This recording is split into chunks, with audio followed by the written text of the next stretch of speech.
Welcome to the afternoon. It is going to be a crazy, crazy show. This market has been wild. It has been exciting, and it has been to the downside. So a rough start to the overall holiday shortened week. We have the 10-year still going to be a bit of an issue as that reached 3-year highs, 278 last I checked. Yes, tech has been under a lot of pressure, although there have been some bounces, and we're going to get to those in just a little bit here. But leading off, we'll take a quick look at the big board, and you can see this is a NASDAQ-driven downturn, 1.7% to the downside on the NASDAQ. Meanwhile, the S&P has managed to be a little bit better, but still 1.23%.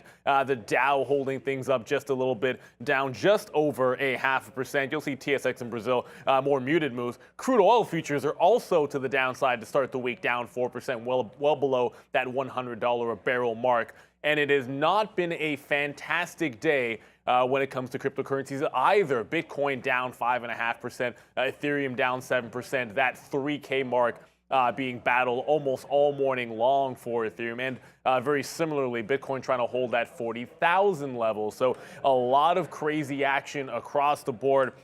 We take a quick look at our heat map here. Our S&P heat map not really working. We're going to have a look at the NASDAQ here. And it is not that fantastic if you're in the chip land.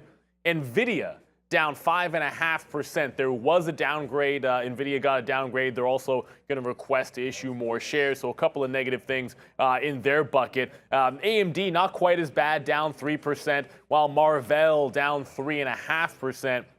AMAT 2%. Lam Technologies down a full 3% as well. Even in the healthcare sector, you will see almost across the board, with the exception of Amgen, up about 1%. You're going to get negative territory pretty much for the entire group. Google not left out, down a couple of points. Facebook, Meta, 1.5% to the downside. Also, Netflix under some pressure. Comcast is up. They did finish that spinoff from AT&T, so AT&T looking pretty strong today as well. It's been an interesting session for some of the Chinese or the U.S.-listed Chinese names with some pressure on the EVs, but worth noting, JD.com in the green, up 1.5% today, not too bad. And then it's been a mixed bag for some of the cybersecurity names. Palo Alto strong up that 1%, but the rest of the group has been in negative territory for the most part. PayPal pretty much flat. There is one positive sign in chipland. That has been Micron. Micron managing to hold in positive territory just barely, up 0.5%. Of course, they have a pretty solid valuation, but it has been big tech that has been leading the downward trend. And lots of names were under pressure this morning.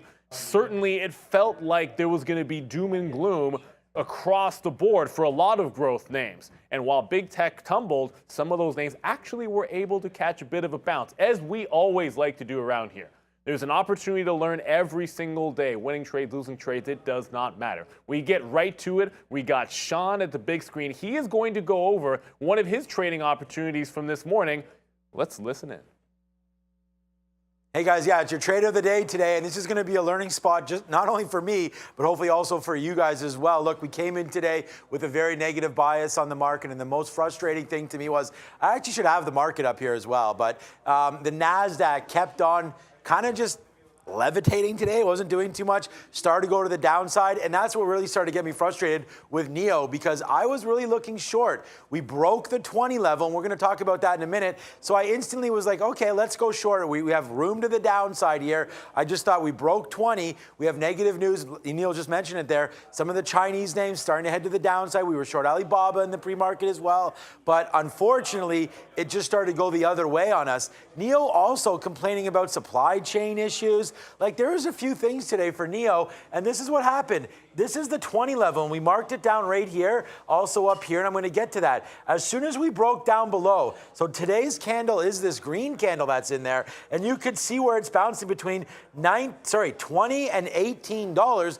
Well, when we came in, we wanted that short, and it was below 18, so we're like, okay, this is pretty much what we were talking about, this 18 resistance level. But unfortunately, It was exactly that. It turned out to be support down here, not the breaking spot that we thought it was. And if we go over to our actual trading here, and this is what I mean, all of these purples are shorts. Look, we were excited off the open, very excited to be honest with you. Forget about these shorts, we took those early. We always talk about the pre-market, don't forget about it. I mean, they're still real trades. But they're in here at 1790, 1785, something like that. As the market starts to open up and we get closer and closer to market open, you can see where we open by the volume candles down here.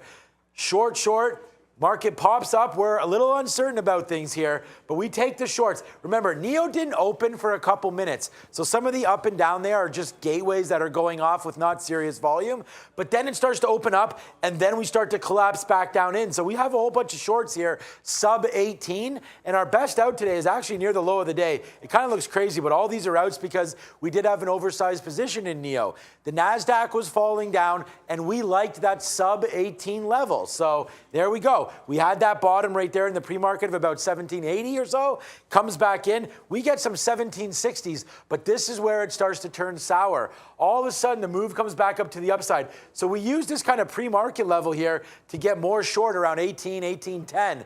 But then it starts to just boom up. And at this point, we've kind of lost control of the stock, to be completely honest with you. It just moves all the way back up. And I'm like, all right, I'll take a short at 1850. Maybe that's where it stops. It's just come up $1 in about like 10 minutes. So I'm like, what? And the NASDAQ is not moving at this time.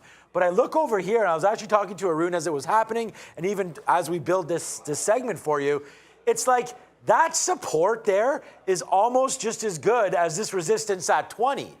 So it's like if you're going to play a short off of 20, using 20 as your level, then you really have to be very, very careful when it rejects the 18. And that's what happened. It went down off pressure. We were right. We were happy. I was like, oh, this is going to be a great trade. But then what am I doing in here? This is the problem. As it goes back up and approaches 19, live on the show, I was saying literally, I'm licking my wounds. We're wrong on NEO. It's not going back to the downside because the market was not doing this kind of movement, right? So NEO starts off the day down 10%.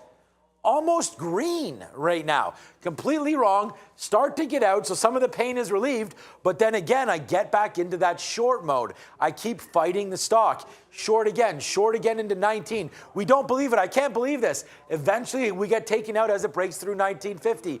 Then I'm like, wait a second. And this was on Prad's show as well. We both said, hey, it's up to 20. If we're ever going to short, it should be now. So that's what we just put on right here a couple minutes ago. Now it's coming back upside, but we got out of 40%, some at 75 and then some at 70 there, hoping that we were able to get back into this area to cover our position. But like, this is the whole point. When you're trading and you have an idea, let it work a little bit. There was no reason to get into here. I knew I was in trouble, hence me getting out. So what am I doing up here getting more short? Should not have done that. You have to respect the higher time frames. There's nothing in here telling me anything about 19. If anything, 19 is choppy in here. There's no key levels on the daily. It didn't open or close near anything. So should have left it alone, learned our lesson, shorted again 1988 or something like that. Now we're going to see what happens as we approach 20 and maybe break that long again. But hey, NEO, bad read, right? Thankfully, we were able to get some out, and thankfully, we were able to cash in there, or this would have been like, definitely a widowmaker here, Neil. But we've learned from our mistakes, and we adjusted, we got patient, and actually, I think it might be time for a reload. Thank you very much, Sean. At least you didn't short Viru, or Vero. Viru, I think, is what we're supposed to be calling here. There is a VERO as well. But guess what? They're all found, and these are the names that are moving. NEO was on our free watch list, www.watchlist.tradertv.live. You can scan the QR code as well. NEO was on there. We're going to talk about Twitter in a quick little second. Viru was also on that list. It is about where the trading opportunities are going to be, and that's what it's all about. Now, speaking of one of those names on there, I'm telling you, man, it's no Elon, no problem, right? The story this morning was that Elon Musk was not going to accept a seat on the board of Twitter. Now, obviously, there was that spin to it that was discussed this morning. I know you were mentioning this yourself, Sean, that limit of 15% that or 14.5% that he couldn't go past in ownership was because he had a seat on the board. Well, guess what? Twitter was down in the pre-market off of that news that he wasn't on the board. Twitter right now testing the high of the day, up 3% into a downward market. Very, very strong response. So no Elon, no problem. Yeah, exactly. And this could have been the trade of the day. The only problem is I only have one execution. We should have reloaded it. But if you come over here to the sticky note, yeah, no Elon, no problem. It's exactly what we talked about here. And in the sticky note, and we also talked about it on the show here, you know, Elon Musk throws the wrench in there, right? But we were looking for 46 level for a long. And why did we write that on the sticky note, 46 long? Well, because you know what? Elon Musk kind of stepping away from the board. He had a commitment of 14%. They didn't want him to go over that, I was 14.2, 14.3% number, something like that, right? So now the fact that he dropped that and is now not on the board anymore allows him to possibly, we talked about this earlier, add to that 9.2% stake and make maybe an aggressive move to land more shares. And we all know where that's going to go, to possibly taking the company over. Now, I don't know. You never really want to trade something on that kind of a rumor. But when we look at here as a standing point there, I just liked 46 long. I thought, and we talked about this again off the open show, if we got back into here, and it's just right where we closed, this is 46 right here. So we closed here on Friday.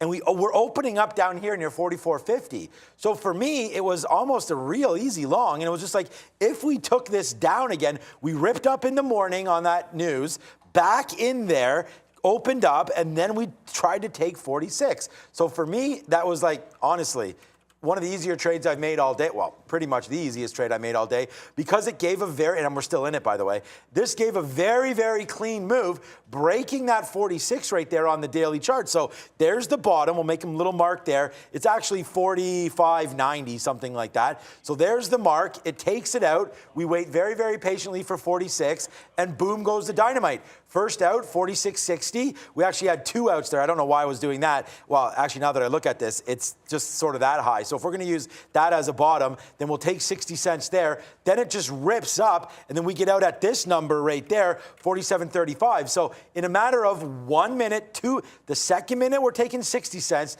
Then the third and fourth minute, we're taking $1.30. It comes back into here, and honestly, man, we ended the show, and I should have put on some reloads here. I was looking at other things like a lot of you were, and then boom, now Twitter right back to day's high, and we're still in this name up $1.70. So it looks like some of these levels were respected here. I believe there's buyers at 46, and obviously, needless to say, at 100 million shares, this Twitter story, Arun, nowhere near being done. And again, on the open show, remember we were talking about this, and you identified this as well, for a reason not to trade it. Mm-hmm. And I agree with that logic as well. If we're waiting for Elon to come out and say something, that's not a game you really want to be in, right? So that's why you sort of use your bias, where I think it's kind of a good thing, plus technical levels to give me that entry there on Twitter. Yeah, for me, my whole thing is if I can avoid unnecessary risk, I'm not going to go in that direction. Twitter has a ton of headline risk at this point, so why should I even take a shot at that? Opportunities might be there for scalpers to get in and out real quick, but hey, I'm a little bit slower with it. So I avoided the entire situation. I have no clue where Twitter's even trading at. We'll come back to it when things maybe settle down, or even actually build up a decent level where maybe headline risk isn't that big of a deal anymore. Right, where the levels can support any sort of incoming action where we can maybe catch a bid or an offer. But until that happens, not touching it, don't care, and we're going to move on. All is well in Twitter land, because Michael Burry might get his check mark back, according to Elon Musk. They had a bit of a Twitter exchange back and forth. Despite the fact that Michael Burry shorted Tesla stock, Elon doesn't seem to be holding a grudge on that one. And Elon, he's tweeting all day long, and that's the thing. The guy owns Twitter, literally and figuratively as well. The story with Neo, it was a trade of the day and a good learning experience, right? I think sometimes when you have moves like this, you want to see what you can do about it. But let's remember what the headlines were this morning. Over in Hong Kong, it was down over 10%, or at one point over 10%, as they suspended production due to supply chain disruptions. They raised prices on 3 of their SUVs. NIO looked like it was going to be gang. I actually had a short on it myself. I ended up having to take it off before it even got to that 20 mark. And like you said, Sean, like sometimes it's just one of those, the news can be bad, but it made such a hard bottom off of that open, and the key level wasn't until 20. I think the question becomes, it's above those previous areas of support that were above that 19 area. And if it can get through this 20 mark, it had basically been down 4 days in a row to end the week. Was this some kind of a capitulation bottom? What are we doing with this for the rest of the week? Yeah, what are we doing with NEO is a very, very good question. Yeah, today it just basically threw me for a little bit of a ride here. But with that being said, what am I doing? I actually want to reload this right here, and I can actually reload it as we're talking about it. So, yeah, look, I look at this level and say, why did we not wait for 20? And I mean, if you want to hear some real good... Oh, my level 2 is not loading up here. If you want to hear some real good talk, just rewind this about, I hope it was good anyways, about 5 minutes, and we talked about this as our trade of the day. I'm going to put on another piece right now for this trade just to get short now as you're trying to break through the 50 period.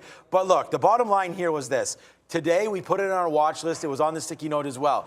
NEO had talk about they had supply chain issues. They're halting production in China. We know COVID has kind of run rampant a little bit here in China over the last little while. So yeah, I'm worried, man. Low EV sales in China over the last quarter, in the last month. So yeah, I was only looking negative on this name, but that was my mistake because, and again, Arun and I sat here and I asked him a little bit about it. And then he said the same reason. He goes, the read, Arun, I think is right because you break through 20, so you're instantly looking short on catalysts. But the problem is, and I'll draw the line one more time because it erased, was that it just ran into 18 again, which had support back on March 7th, then again on the 16th, and then obviously again here today. So to answer your question, Neil, I really think it's a buy.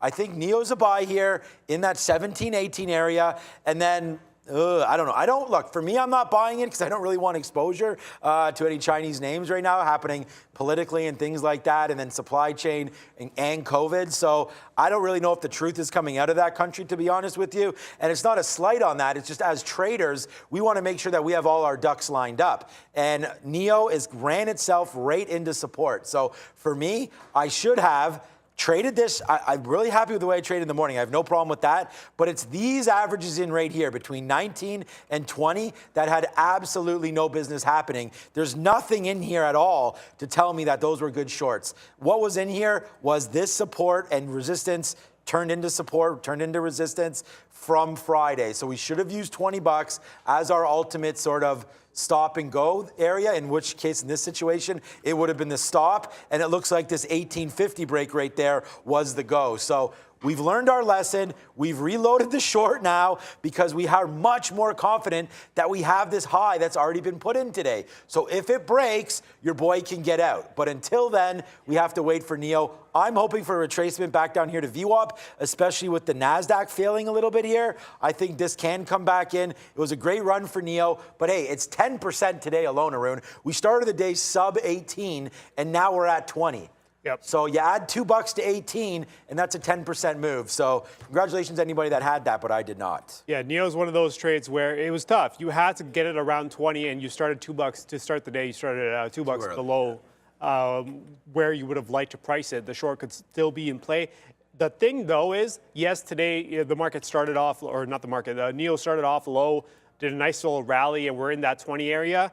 If it stays in this area, that's perfectly fine because it'll set up another trade in the next few days. As long as we stay in this zone right here, we're good to go on the short side, right? That's it. Stay in the zone. We're good to work the short side trades as long as we can get some setups going and we just work that entire area until it gives up. And that's about it. At this point, as the market falls off, you're going to start to see some names come off with it. We just put in new lows, I believe.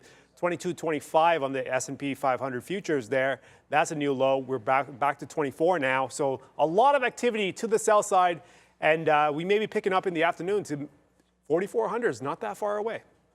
Yeah, absolutely. And look, it's been a tale of, two stories. I mean, the bounce backs that you've seen in things like NEO there, but the overall market relatively weak, and that's because the big tech has been faltering. Now, a couple of headlines from Fed's Evans here today. He's saying appropriate to move toward neutral rates expeditiously, and that would mean reaching neutral by the end of the year or even next March. They don't know how inflation will play out this year and will be watching, and at the end of the year, they'll be able to adjust rates either higher or pause on rate hikes. Neutral, that's an interesting thing. If inflation doesn't slow down, what is that even going to mean? On the other end of this coin, right, we've talked about big tech faltering. The 2-year, the 2-year being much higher, the 10-year being at 275 or above that. Apple's down a couple of percent here today, and it has been big tech that has not been able to get off the bottom. So in a market where we just showed you NIO on bad news, getting all the way back to pretty much flat, we're near the low of the day on a name like Apple, and that's pretty true for some of big tech across the board. Yeah, I'll let Arun go. I just wanted to talk quickly because I'm about to short a big tech name right now, AMD. Looks like it wants to take down this level one more time. So I'm going to just pass over to you, Arun, because you did have that Apple trade. And that's sort of the biggest tech name right there. But I just want to give everyone an attention here that I am getting ready to get locked and loaded here on a short of breakthrough 50. There it is. So we are now short AMD against 98. Just want to give everybody that update. There you go. Apple was the name that I went for. Remember, we had to choose either it was Apple, Microsoft, which one was setting up the best, because you don't want to take both if you're going for a stock position and then also an index position because of the weighting that these names have in the indexes, right? So they're at the top of the list. Apple's at the top. Microsoft is number 2. They're separated by about 1% in terms of weighting. So going to be tough to take both. You got to choose one. I went for Apple because of the way it was setting up. Remember, 170 has been worked with for the last 3 days, apart from today coming into today. And then today we opened up below there. I'm thinking, okay, we're trading below that 170. I can work some shorts into that 169. Can I get 169 coming into the day? I didn't think I could, so I went after 168.50. And if I switch over to our charts, it'll show you the arrow. Can you guys see that? Yeah. So there you guys go. That's the short that I was working with. That's the 168.50. It was 168.47 to be exact. And then as we were coming down, I'm thinking, what are my targets? Again, going back to the daily, what do we got? Maybe 166 is what I was thinking around this area here. So what do? We take some profit here, and then you see that bottom. That first green arrow is that 166.13 exit, and then we trail that out, and we got out the rest of it north of 166.50, and we're like, called it a day.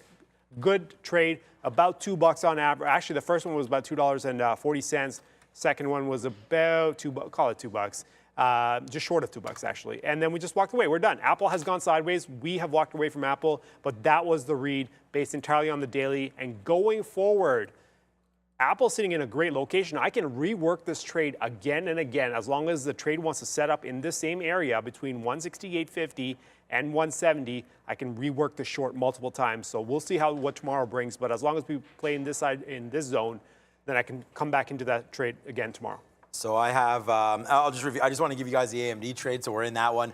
And then my big cap tech stock of the day is Facebook. I mean, it's my #1 stock by far today. It's like it's 10 times more than Twitter. That's how much confidence I had on this. Remember I told you, like, as the market was ripping there and then tanking, like NEO just kept going up? Well, we definitely got some revenge on our NEO trade. Look, I lost more on NEO than I made on Facebook, but it's not far off. So, I mean, we shorted into here, into this consolidation of Facebook. And why did we short Facebook? It just came up to some of these pre-market levels that we liked. I was been thinking long on Facebook a lot of the times, but again, with the market coming back down, we had to absorb a little bit of time here to let this Facebook trade work. But then look what happened, man. We got short at 220.50, and then first short was 220, and then we shorted 220.50 in front of this, and we were giving it up to 221. So we were giving this trade about 75 cents or so, and the same thing about on AMD here, worth of space, right? So when it started to come back down in, we started getting some out here right at the 50 period. That's 75 cents right there in the money. Then it started just to collapse, and we got some more bids out here at 219 flat, as that was the VWAP, and then back in right there, 218. We're like, are you kidding me? Now we have $2 in the money against 75 cents worth of risk. So right now we're 2-1, 2.5, 3-1, and then this happened. Boom, and we were holding it, and we were like, wow, we cannot believe how this just got very, very violent, but we let it go down, and I actually had a bid. I should have taken 215. We expanded this out a little bit, and yeah, that's Facebook. That's going to say, that looks like NEO right there. We expanded this out a little bit, and we found, there's not even any love here. You have to even back further than that. On the daily chart, we found out that we were looking at some of this levels here. 214, right into this top. That's 211. It's actually right into here. 214. We never quite got there into this consolidation back from late March. So needless to say, Facebook comes to the downside, and we did pretty darn good here by getting out on a 216 break. So we go from 220.50 out at 216. It's a $4 winner. Then as the market started retracing back to the upside, this is when we just hit the longs and back-to-back jacks again. So we go WTF as today Facebook really absorbed this 50 period, and we were playing 217 longs. And look at some of these outs, man, 220, and we were very patient into these high of the days again. And we just tried one last long that got busted right there. But Facebook, boom, from short to long, and really cash in on that one. Sometimes you got to be flexible, Neil, on these big cap stocks because, hey, they're going to follow this market. Yeah, and speaking of one that's following the market, we'll get to NVIDIA in a second there, but I just want to quickly say Lira Therapeutics here on the move, and it just broke those highs recently. But the news from earlier, it was just a 101 million equity raise, and that was about 10 o'clock that came out. It is a 10 million share float. It feels like the low floaters are on the rise today. That just broke $7 a couple of minutes ago, made a run at this level on the daily up to about $8 before putting in a small reversal. Sort of from that to obviously, you know, NVIDIA, it was an interesting story because you got the downgrade from Baird, and it was a pretty big price target cut from 360 down to 225. But what also was out there was that they warned of chip cancellations, and NVIDIA announced that they would seek shareholder approval to double the number of authorized shares. This would allow them to do something like a split in the future without actually having to go to a vote. So there was a lot to digest when it came to NVIDIA. And much like some of the other names in the space, I guess Micron notwithstanding, it is close to those lows of the day. You talked about AMD possibly breaking a key level, while NVIDIA right at this 218 and doing basically the same thing, but down 5.5%. Damn it, NVIDIA. NVIDIA was one of those trades where you're looking at going 230. That's it. That's got to be the level. Then you come into today, and I said it this morning, come on 230, and what do you get? This. They're giving you 222, and the break is 230. That's a trade in itself by the time you get to that 222 area. So would I now want to take an offer into that 228, let's just say if it got there, right? Ignoring the 8 o'clock dark pool dumps, you're not going to get there. Even if you got there, would I want it anymore is a question. And for me, the answer was no, so I let it go. It's too far away from that 230 for me to start looking at it. And it's too far away from support levels to consider, hey, maybe there's a long here. The only space that we've got now is going to be through this 210 going on down to 200, which is a wide range. At least we got to get into 210 before we can even start looking for longs, right? So right now, NVIDIA, as much as it's down, it's going to be tough to get a trade on this thing because of where it is. If it moves back up into the mid-220s, there's a chance that we can actually maybe work something depending on how it trades on another day. Definitely not today, but on another day, if it bounces back into the mid-220s against that 230, we can maybe work something. Or the flip side is keep going down. Since you're going down anyways, you're down 5.5%. Go down a little bit more, maybe another $10 or so. We'll enter some buy-side support levels, and maybe you can work some longs then. But it's going to have to be either against that 230 or against that 200. That's got to be it. Everything in between is going to have to be a no-go on NVIDIA. Yeah, just on that talk, I mean, NVIDIA downgrading means trouble for AMD, obviously, as they're both very high growth, high flying chip names, obviously bad for the SMH as well. But yeah, I'm just short AMD now for the very first time. So not much talk to do other than I am going short against this 98. So that's that. I'm not going to let this go all the way up here to 98.60, something like that. I don't need to be proven wrong. If it takes out 98, I'm wrong enough, and we will take that 50-cent hit with, just so you guys know, we do have an average incoming right at the 50 period. So I'm sitting there just to make sure I still am. Yep. We're sitting here to get about average, and so I have close to a full position. So let's just say we have 3 quarters. So I'm going to take another quarter right now of our position at this 50 period. And again, I want to play the weakness in the sector. I mean, it started just collapsing. So if the NASDAQ does recollapse, which it's basically doing, I really don't see how AMD or NVIDIA or any of those kind of lead the way back up to the upside. So again, it's the same kind of talk, right? It broke that level. I mean, AMD is sub now 100. We were waiting for that to happen, and it sucks as investors. I mean, I'm not super long at these levels, but I am long, and obviously I want this, I want this stock to go up, but 100 has held basically to the penny all the way back to September before we broke through 100. So now that we're sub 100, I have to short it. And Arun and I, again, we're just talking about this before we came back on, and we feel like this $100 level on AMD and some of those levels, 230 and whatnot on NVIDIA, will probably be in play for the next couple days unless we get a major move here, one way or the other in the market. So I know that's not like a rocket science thing to say, but it's just like when you're at these key levels, definitely keep AMD on your radar. And again, thank you to Elizabeth Goodyear as well for your talk there. We had a nice little one-on-one about what to do with her overnight position in Twitter. And I was like, well, you have some key levels. We talked about it and hopefully saved a little bit of money on that one. So anyways, AMD, I'm short until I'm not, and that's going to be a 98 break. Speaking of breaks, there were a few of those on Viru. They made our watch list, of course, this morning. The story here, Viru shares actually, I'm cheating here by picking a story from later on in the day here, but more than double after their COVID-19 therapy shows promise in a late-stage study. It has been wild. There have been trade halts. It has been running over shorts. And I will add to this one, I was pretty active in this one all morning long, stopping at about 9 before getting the top. And it's been an ugly one for anyone with the short trade. There's an interesting factor about this that I don't think we might have failed to mention this morning. Veru was free locates. So despite being a 60 million floater, a stock that moves like this, often you're paying for locates. It was free, at least it was at Day Trade the World, which can often mean that day traders shorting the stock is a very crowded trade, which can lead to this kind of an upward move, which might not have stopped just yet. We are still above VWAP and above that $12 mark. This is still on the run. We just showed you LYRA, which seems to be moving on not a heck of a lot of news as well. These low floaters are ruling the day.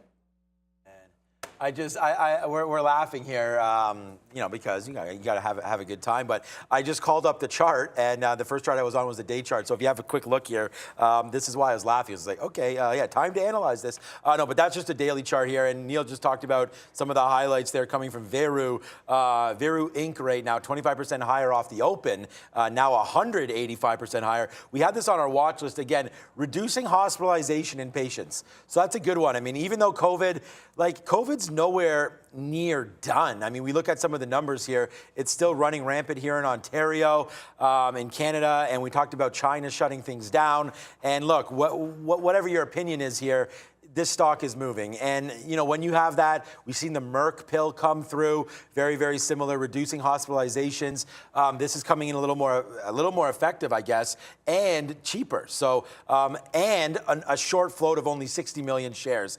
60 million share float. The short interest was between 5 to 10%. No idea what it is now. I'm assuming it's well elevated from there. But 60 million share float, we've already done 300 million. So look what happens here today. It just rifles up. I mean, on our watch list, to me, you already know my story. If you watch at 8:30, I was into way too many things. This is not my style nor Rune's style, and I'm really glad it isn't, to be honest with you. I don't have any love for this stock today. It would have been great breaking out of some levels. So when you see a stock kind of go parabolic like this, you do want to zoom out. I mean, that's something that we always say here. So on the daily, though, when you zoom out, I mean, how far back do you really want to go before you're able to find some levels? I would just say right in here, this is really the mistrade for me.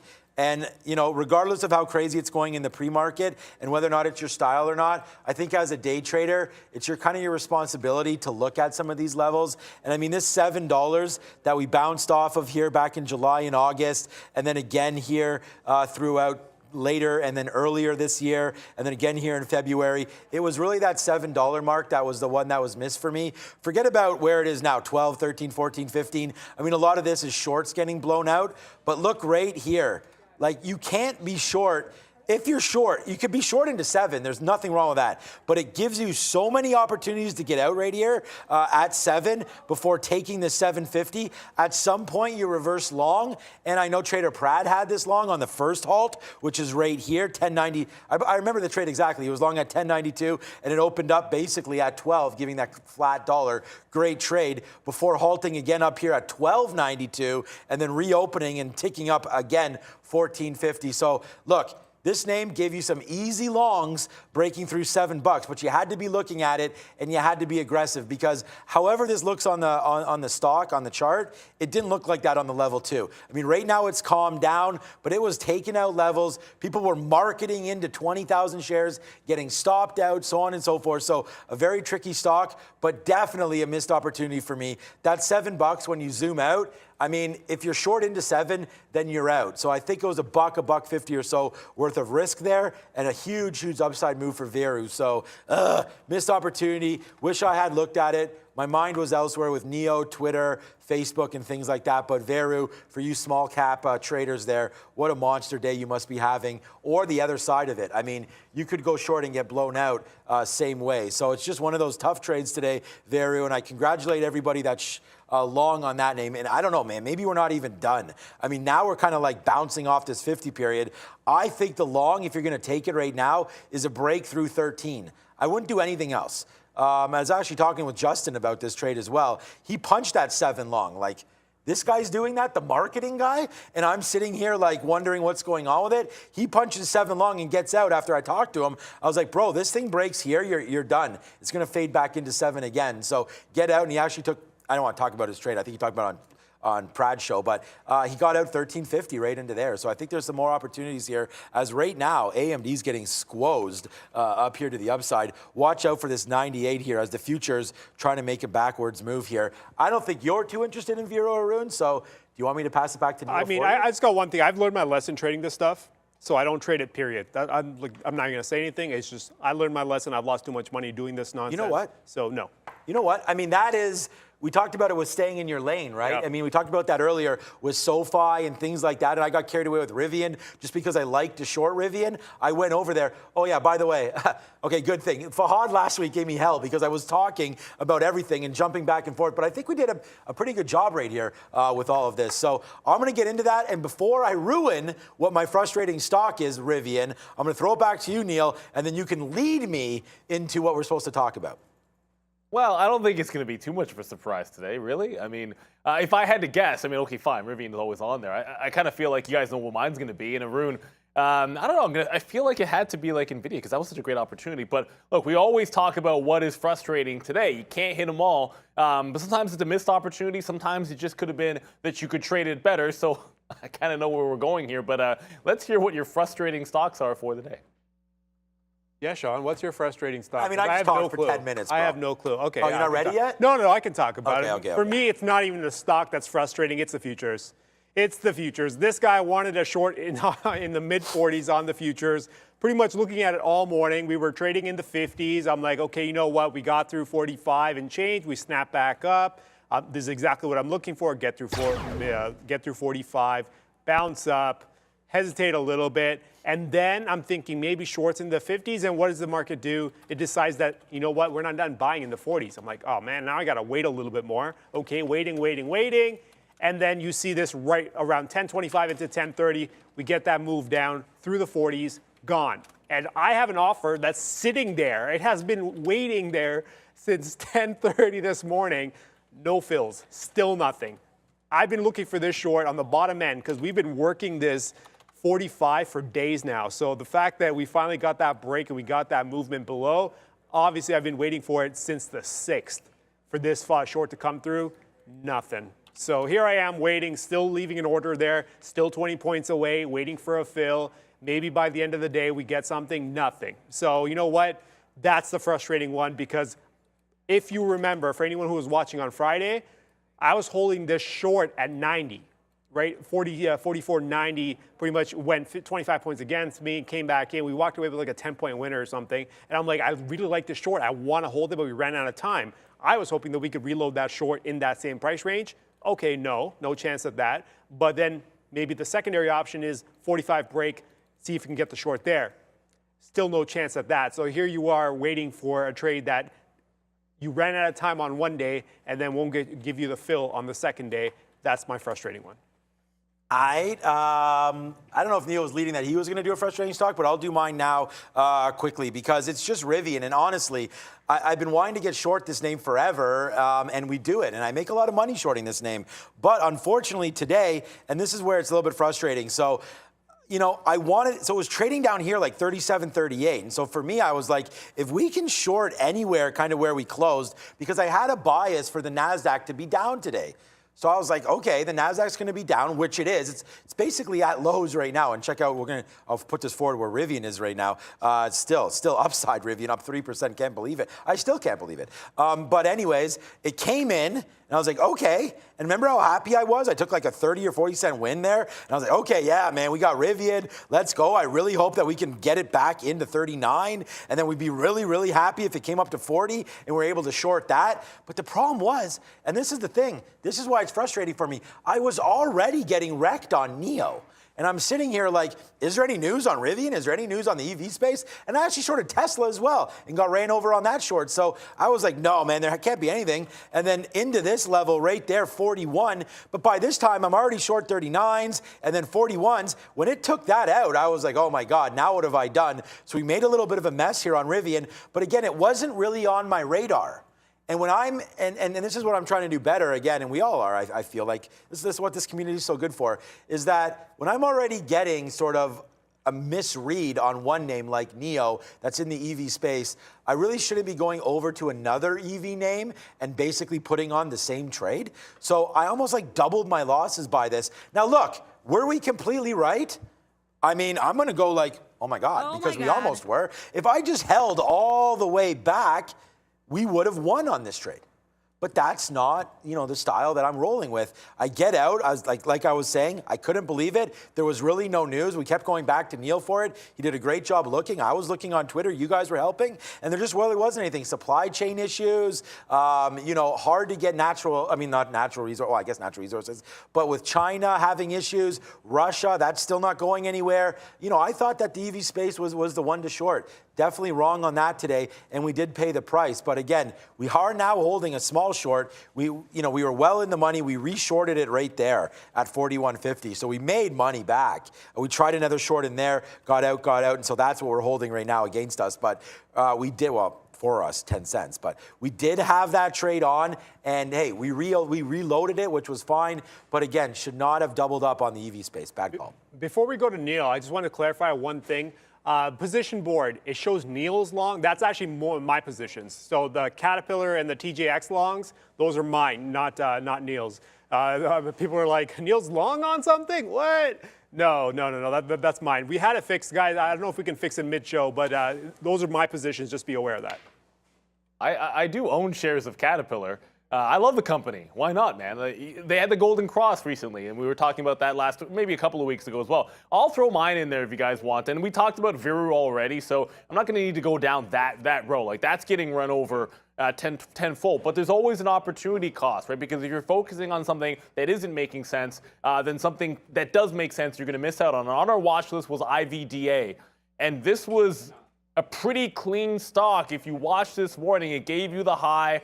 You know, it did that whole like try to stop you out, fake or roll over at 9:30, pop and drop after try to stop out in the morning, and then rolled right into pre-market lows, and then gave you a run right into 360 again. And this is in the midst of things going crazy over in Viru, and it fell right back into those same lows. And then when it broke the top, it was great for a reversal into the long. It's about as clean as it gets. We always talk about that thing where if we try to break out the high in the morning, don't get through, hold pre-market support, that's what it did, then watch out for that late day breakout on volume.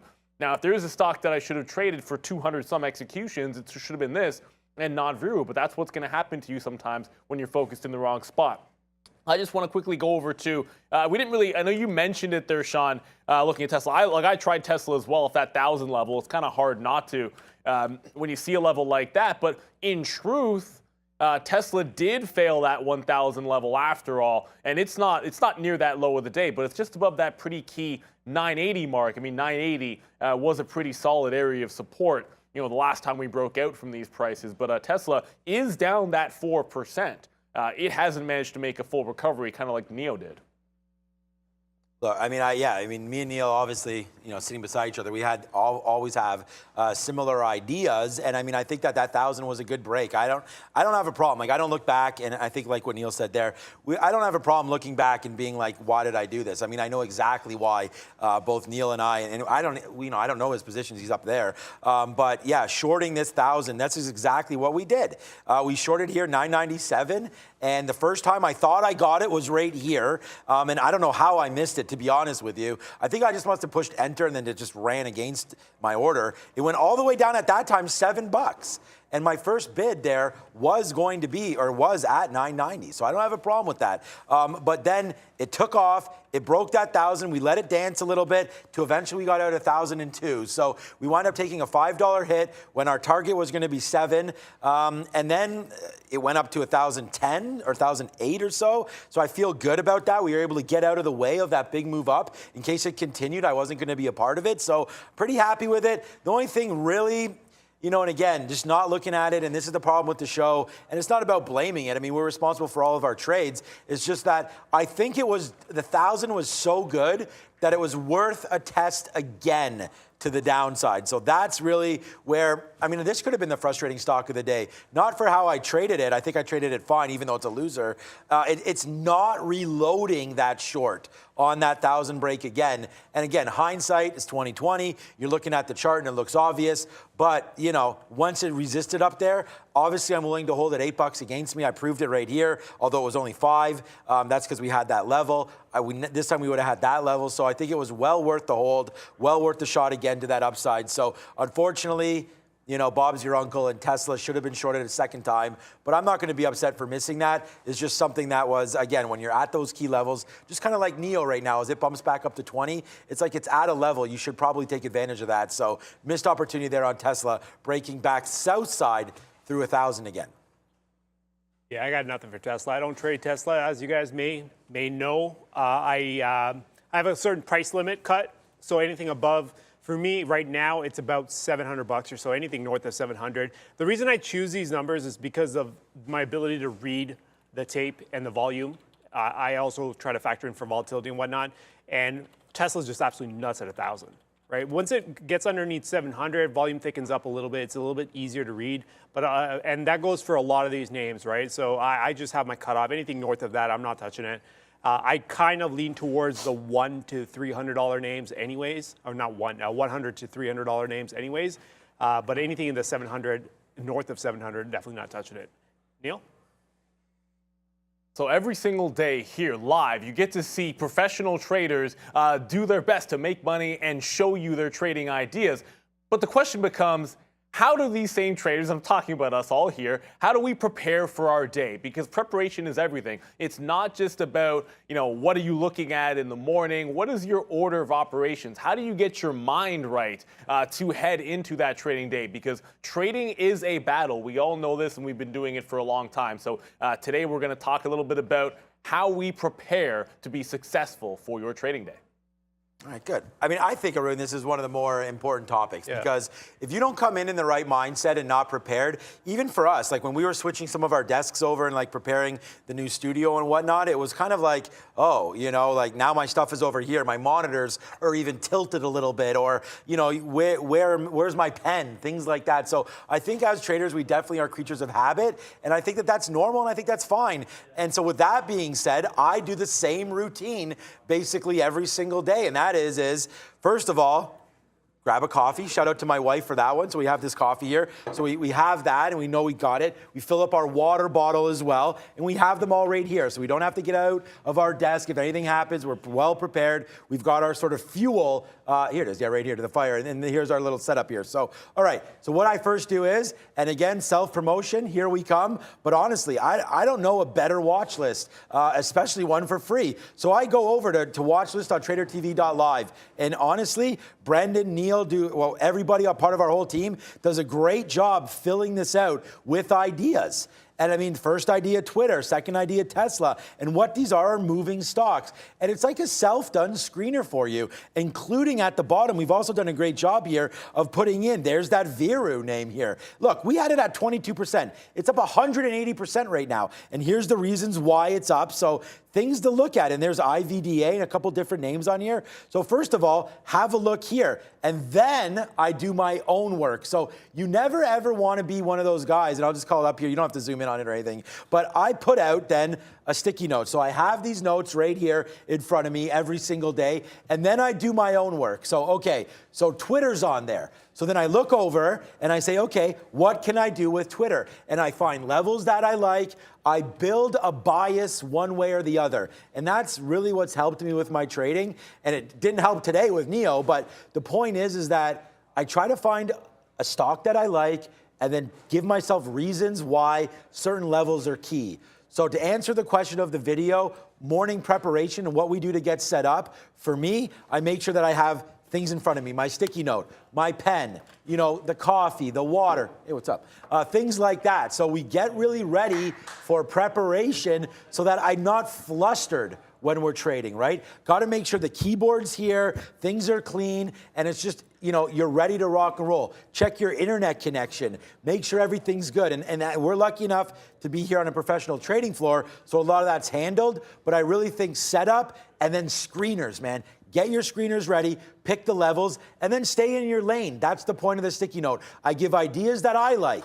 It might not be what you like, but focus on what you do best. Those are my tips.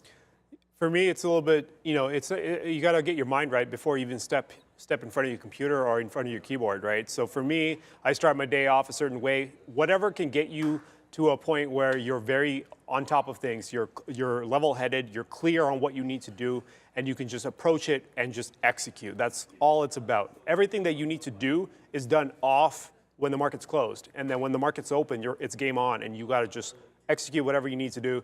For me, to get myself there, I wake up, I go to the gym first, so I'm up fairly early, and then by the time I get back and I shower, do whatever I need to do, and then I'm at my desk. If I have to come to the office, I'll come into the office, but if I'm at my desk, once I'm at my desk, I just gotta lay everything out. I already know what my approach is. Like I mentioned in the past, I have a book that I kind of track all my trades in, and I've done the back and forth on going through them and making adjustments and whatnot. So all of that stuff that I need to do is already done before I hit the desk. And once I hit the desk, it's just a matter of clarity and just execution.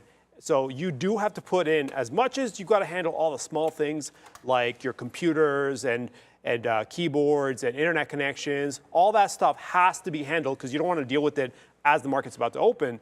Before you even get to that point, you got to handle the psychology side of things, and you got to do whatever gets you there, whether it's the gym or meditation or whatever. You just got to get a clear head so you can start the day without a bias, without getting too excited, being even going into it, so you can see whatever the charts, whatever stocks you want to look at is presented to you, so you can just see both sides of it, and then you just need to execute whatever you need to execute.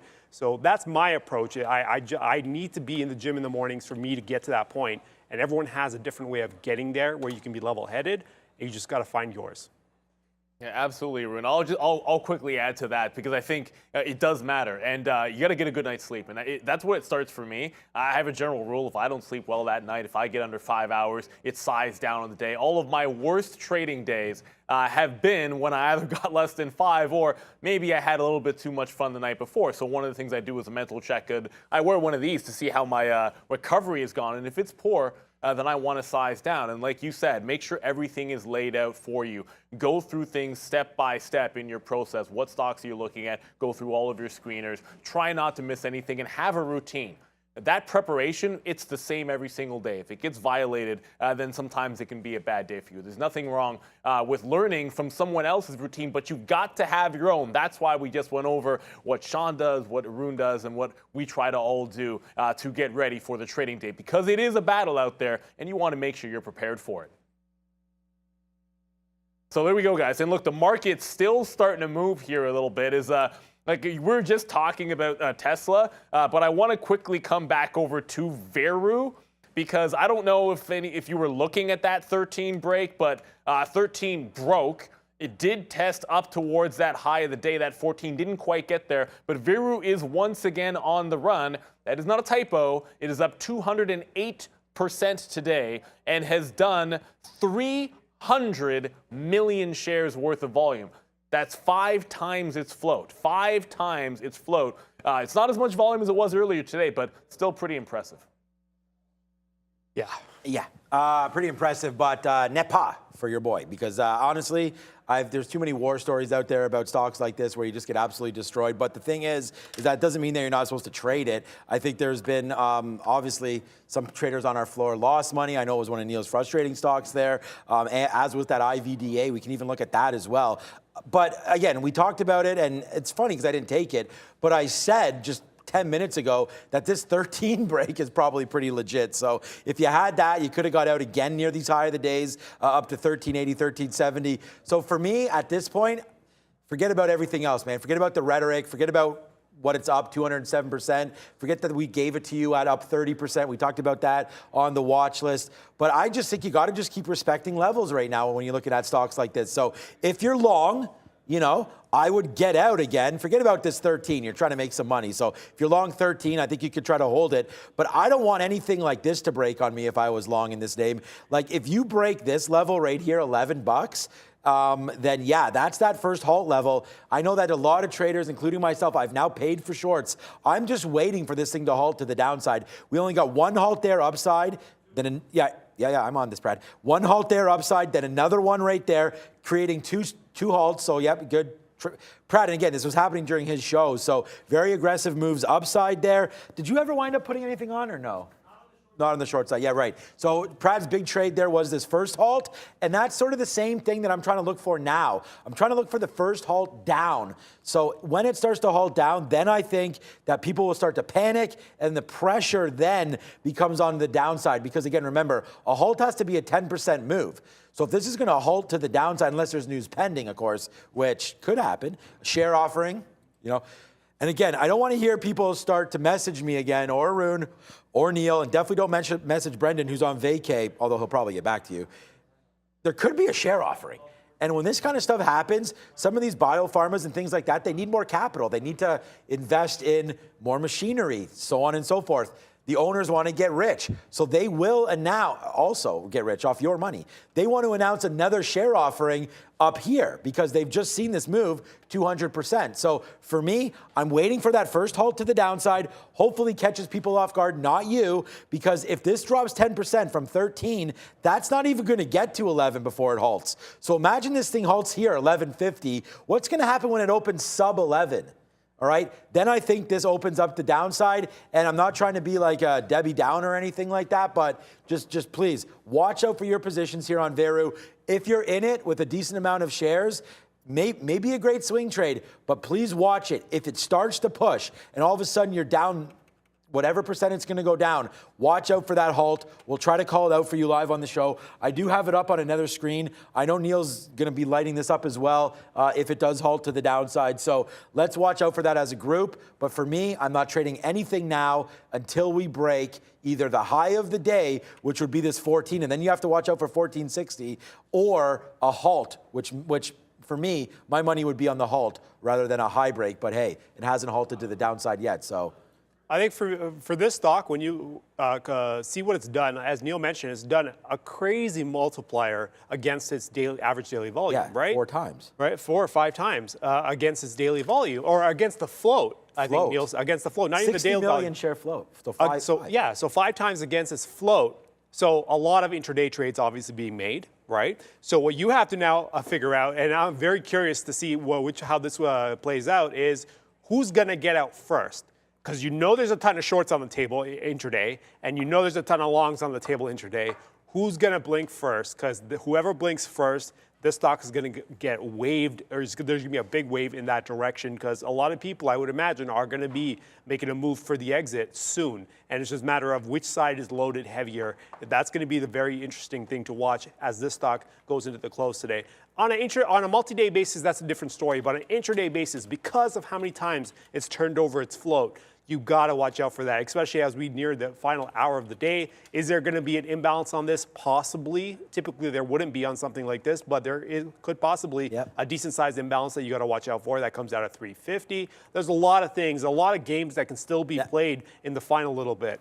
I just wanted to remind everybody, if anything comes out at 350, it may not open again. So that's the thing. If it halts at 350, possibly not opening till tomorrow, which could be disastrous. I know Neil has a lot of work up there and he's not at his proper spot, but he could maybe look this up. I want to give a big shout out to Christopher Holcomb here, because I'm going to assume Christopher's been with us for a very long time and member. I wonder how long. Does it say how long if I click on his name? Let me know, Christopher, because you've been a member for a very long time. The last share offering on this name was Feb 21. So, I mean, we're not that far away. So they've done it before on Veru, and I don't see why it's not primed to do that right now. But I just heard Neil in my ear, so maybe it's regarding this. Well, you know, that is true. I can actually confirm that. I do have it up here. I was going to mention something else, but that is true. They did do one I mean, relatively recently, obviously just back in February, but I did want to bring to everyone's attention very quickly here, but we talked about Bitcoin and Ethereum. Another test of 40,000 just happened, and we just sort of bounced off of 40,000 on Bitcoin, BTC. Ethereum also on the move, holding that 3,000 mark. So, you know, in the midst of this, it has been pretty bad for crypto. I was trying to watch Coinbase here. That managed to bounce off a pretty key level on the daily chart. Bouncing off of this 150 earlier on in the morning, or at least in front of that 150. But it's getting pretty dicey. And watch out for that level. If 40,000 were to go while the market is still open, you could see a bit of a sympathy run. But good point out there, Christopher Holcomb. Something we should always look into, because the more recently they've done an offering, it does make it a little bit less likely they could pull the rug. But you know, they happened in February, and you're right about that, Sean. I don't always think that some of those offerings are fair for traders when they happen live in the real market, but we have seen it in the past, and it is something you have to consider when you're holding these names. Actually, I've just convinced myself to pay for more shorts, Arun. Oh, damn. You're going hard, huh? No, it's a cent a share. You want me to get you some? Nope. Not interested. I'll keep my money in my pocket. I'll pay for it. Still nope. That's just going to end up costing me my own money because I'm going to end up over trading it, and then there it goes. Free shares, but yet it ends up costing me money. I kind of did that on purpose there, just to tell you guys about how dedicated, you know, staying in your lane. And I don't trade them that well either. So I'm going to wait to see here what's happening with Veru as it's just dancing around. But if it does go to the downside, I do like the reload there on the short if it does break. And talking about reloaded, let's hit the button. Because we did it again on NEO. So it's right here. I'm confident. We talked about it on our trade of the day. I mean, first of all, let me take that back. I'm not that confident, but I'm confident in the level of 20 bucks. So whether or not it breaks or not, I'm surprised myself that NEO's about to turn green on the day when it was SSR at one point there. You can see right here, SSR. You can't see that, which is fine. You don't have to zoom in, but we have the little marks here on our platform. So, you know, it still is SSR. You still can't hit the bid. But NEO just is like, hold my beer. We want to go back up to the upside. So your boy's going to short it. And I'm not getting out now until either it breaks this 2010, which it could do, no doubt about that, especially if the NASDAQ takes out its afternoon high of 14,130, which is going to squash my AMD trade apparently. But right now, we're going to watch out for that one coming through here. And I'm not going to get out until this breaks up to side 2010. So my average price is 86 on NEO. So we're going to go 86 up to 2010, 14, that's 25 cents. So yeah, so I'm fine. So if it comes back into here, this is really where I want to start to get out. I will go a little less than 1-to-1. We've had some, you know, stop and go action here at 1970. So if this does come into 1970, I will take some profit there, and I'll take some more profit in the low 60s. And then maybe if the NASDAQ fails, which of course it's not doing there, as AMD comes out of the blotter, as it just rips upside, that's sort of my targets here for NEO. So I just don't believe it's going to turn green today, but I've been wrong before on this name, especially today. So let's hold some of these NEO shorts. Late day cover coming in now. It looks like futures wants to move back up. We've been pretty much down all day, right? Right up until recently, we've actually had no buying power or buy side strength that could actually hold. So every time we bought, we got sold. That happened at 11:30, European close, and then right around 1 o'clock, bond auction, and then we just kind of bottomed out around 2:30, and now actually making an attempt to clear this entire 30 to 35 area. I'm still waiting. I still got that order from 10:30 this morning, waiting to get filled in this yellow area there, if we can actually get a fill. But again, it backs down now. As high as it got, all the way up to 39.25, and then immediately falls right back to 34. So I guess I'm still waiting. I'll leave this order in place for about another 20 minutes. If it doesn't get it filled in the next 20 minutes, I'm going to run out of time. Remember, as a day trading floor, we got to be closed. We got to be flat by the time these markets close. So equity side 4 o'clock, future side 4:15.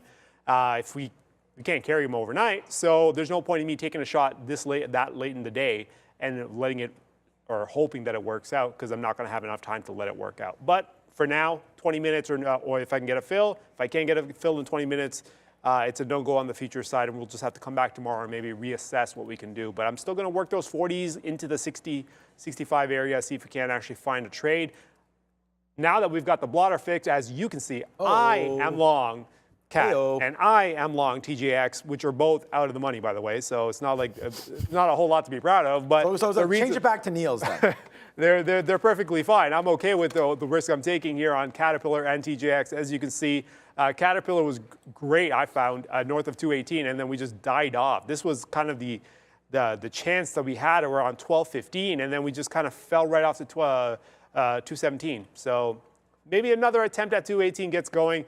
The daily chart on Caterpillar as the futures falls back to 30. Damn it, futures. Yeah. Caterpillar, the daily chart's solid enough that I'm willing to kind of hold on as long as possible. I'll hold this past the imbalance. If I need to get out with 30 seconds left in the day, I'll do that. But that means I ran out of time. But the setup is solid enough at the price that I have it that I like the ability to hold it.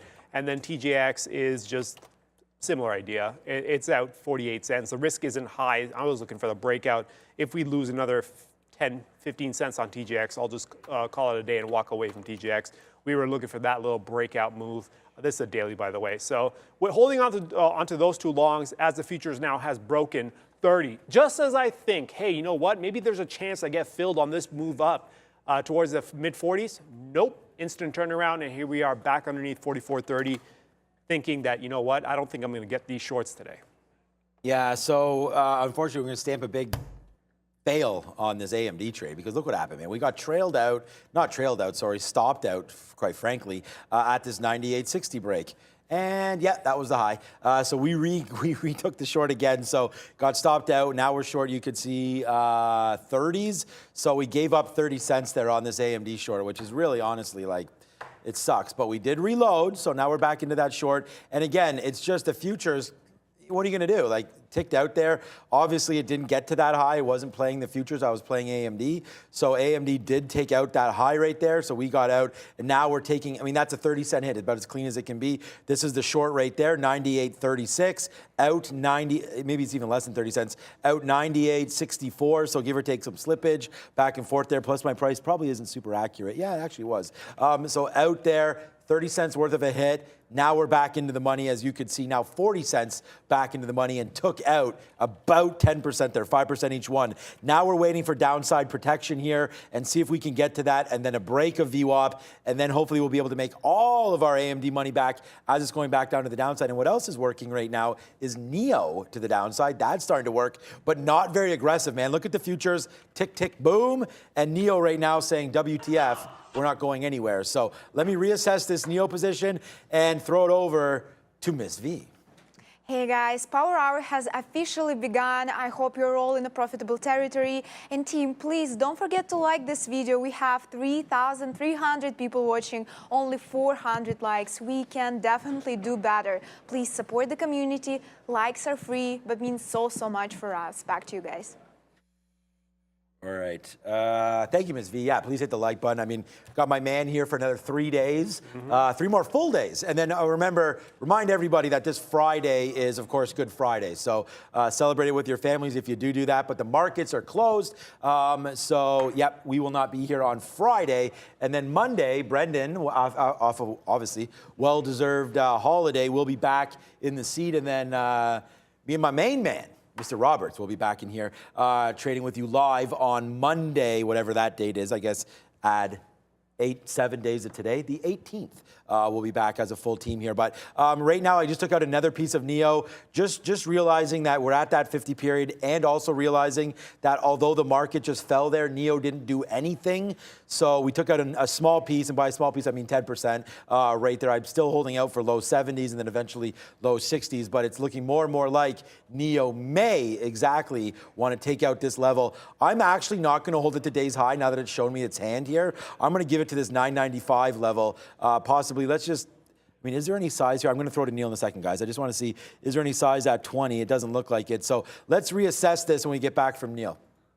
Thank you there, Sean. Mr. Roberts is my father. I haven't been called that in a long time. There was a friend in high school who used to always say that. But we don't usually always care about these IPO whatevers, but IPOF is back on the move here today. On volume, I'm just going to point it out because on volume, breaking the high of the day, and this is the second or third time it's done this in the last couple of weeks. There has been increased call buying on this stock. It happened, I think, Thursday or Friday. It's happening again here today, and it is trying to break back out. Of course, the blank check company has been hovering around that $10 mark, but there's been all kinds of online speculation. Not going to get into that because there's nothing firm. But once again, another volume spike on IPOF, which is precluded by some heavy call buying that happened last week, and we're getting it again today.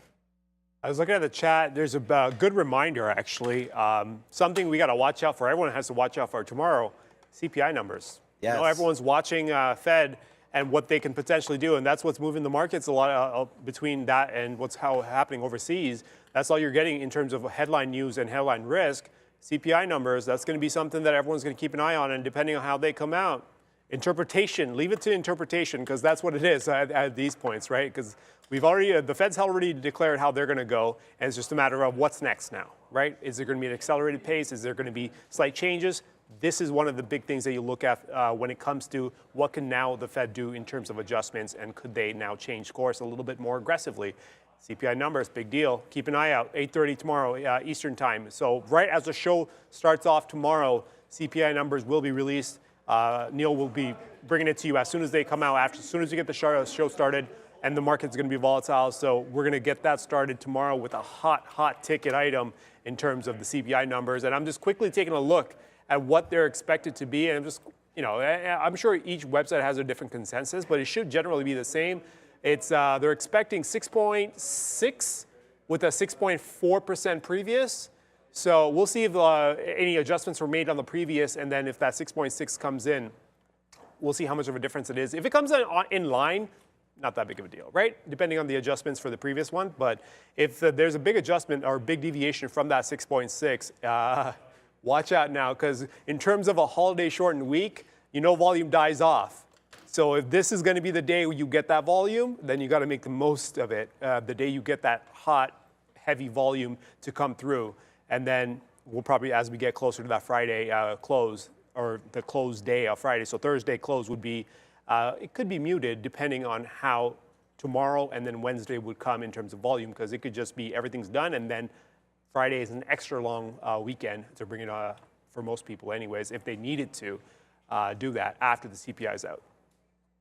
Yeah, good update, and thanks for that review, Arun. I mean, that's why, you know, you as a community, man, I mean, thanks for putting that up. And yeah, I knew that was coming tomorrow, but yeah, definitely didn't think about it as we were trading right now. So there's just so many things, and that's why I love this job. There's like so much to look at. The thing about IPOF, that's what you said, right? You know, I mean, it's not doing, yeah, okay, it's, oh, I see. It's more about the increased volume right now. The move isn't crazy, but remember, there are a few more big time, now whether or not they'll be, you know, something that you want to invest in is a different story. But Reddit wants to IPO or SPAC it up, I guess, or they could go the IPO route. But IPOF could be good for that. And then there's OnlyFans as well, wants to come through. That's serious. Like, I know, Fahad, slow down. Yeah, there are some. Hey, man, it's a media company. Leave it alone, man. It's still a media company, Fahad. I mean, Arun's on OnlyFans. You know, your workouts and stuff like that. I should be charging people to watch my workouts. So, and I don't know anything about it. OnlyFans, so I've never been there. But the idea is that, you know, there are some more pipeline companies, so we'll wait to see what happens there. And what I was going to say about it was, before we got carried away there, was just that you have $10 on a SPAC. So, you know, realistically, you're only paying up 4% right now for the chance that this does turn into something, whether or not, hopefully, you know, doesn't turn into a EV name, because all those SPACs have gone straight southbound. But I shouldn't say all of them, but you guys know which ones I'm talking about, and I believe all of them anyways. But anyways, that's just something to take it. If you want to invest in SPACs, understand that you do have a $10 minimum there, where the price, it can go below, but if it doesn't work out, then you get that $10. So watch out for that one if you are interested in it, and I think it might be worth it at those levels. I'm not invested in it, so that's just my opinion on what to look for. I am going to give NEO to 2010 up here, the high of the day. If it breaks it, it breaks it, and that's that.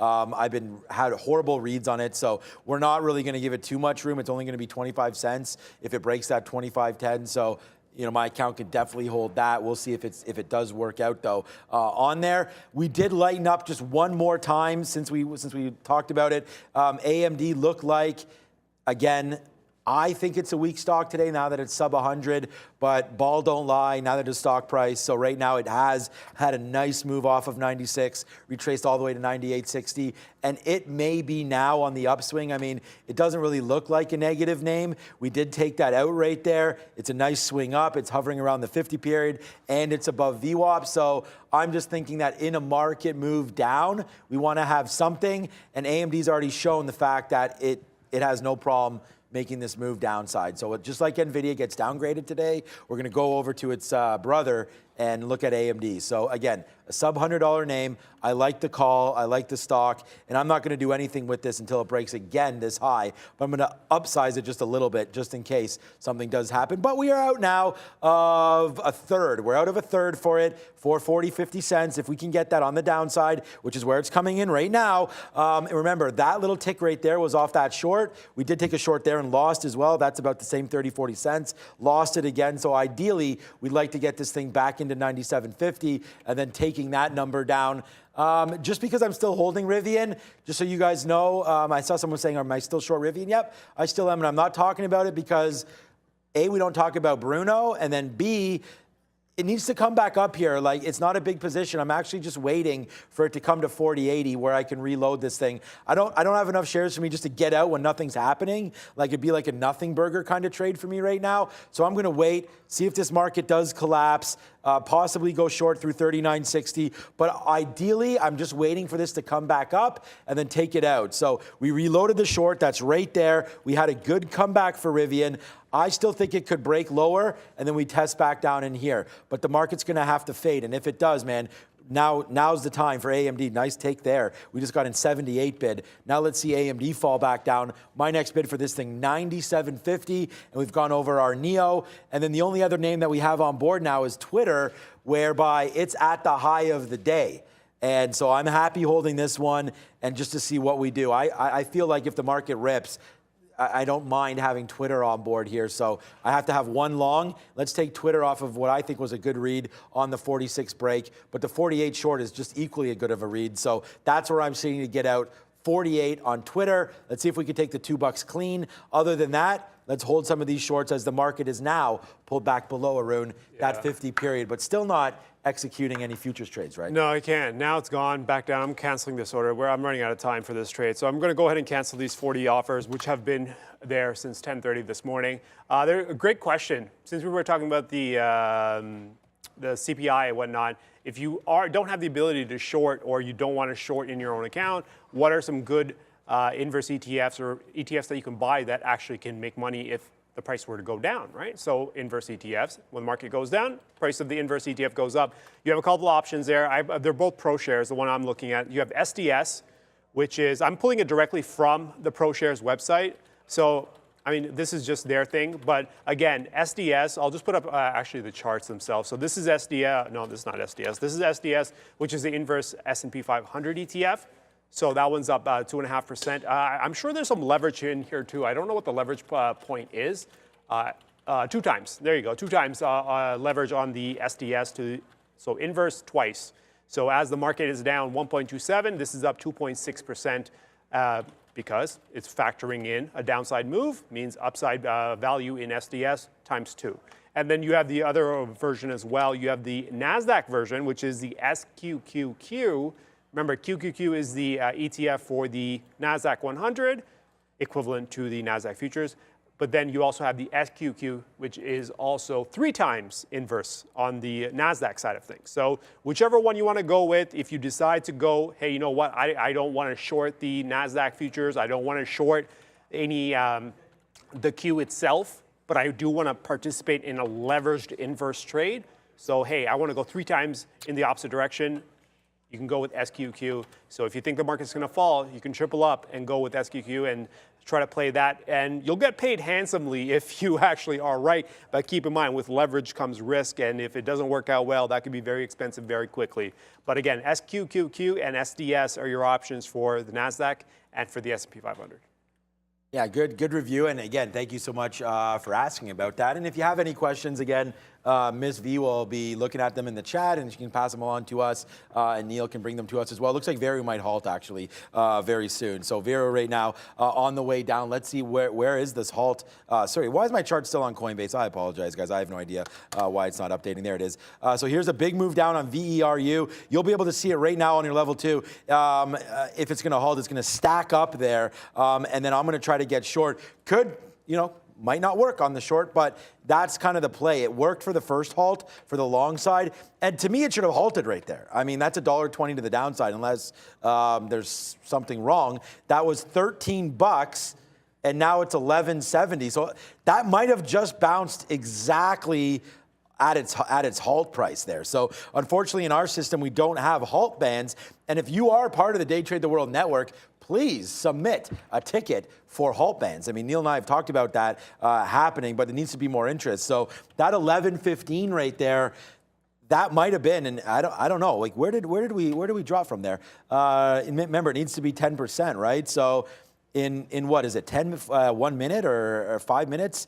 I don't know what, I'll have to double check. It's 10% in 5 minutes. Right, so that's a rolling window though. Right, so it can yeah, keep so that's going. why I was going to go back here. Like if that was $13, $1.30 off that is $11.70, no? Yeah, but it took 10 minutes to get there though. No, this is just a 1 minute chart. No, it's a 1 minute chart. 1, 2, 3, 4, 5.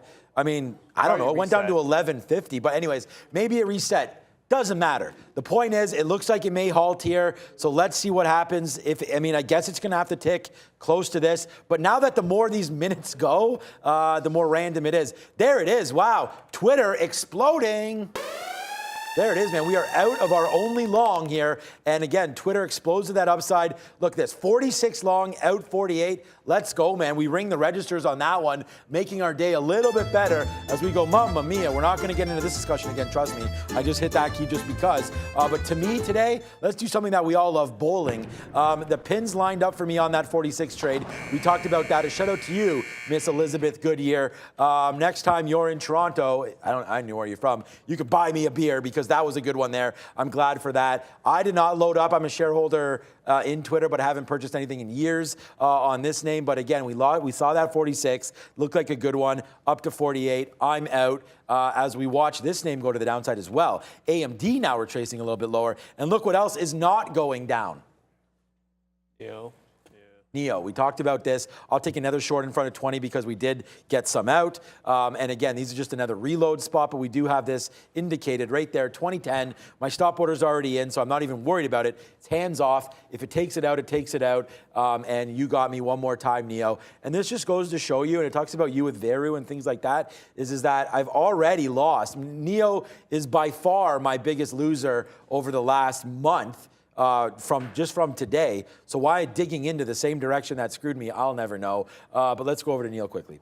So sometimes the money comes out of one and into another. And AIM Immunotech was up this morning on promising the cancer trials. It did absolutely nothing but fade all day long until just now. I mean, just as you were pointing out there, the rollover that happened in Veru, AIM just started catching a bid and moving upside like wildfire. It just went from 115 to 135. Incidentally, that's not halting when it moved that 15%, but on the move, on increased volume is AIM. The news was from this morning, but sometimes you get that delayed movement. So falling down was Veru, AIM going the other way.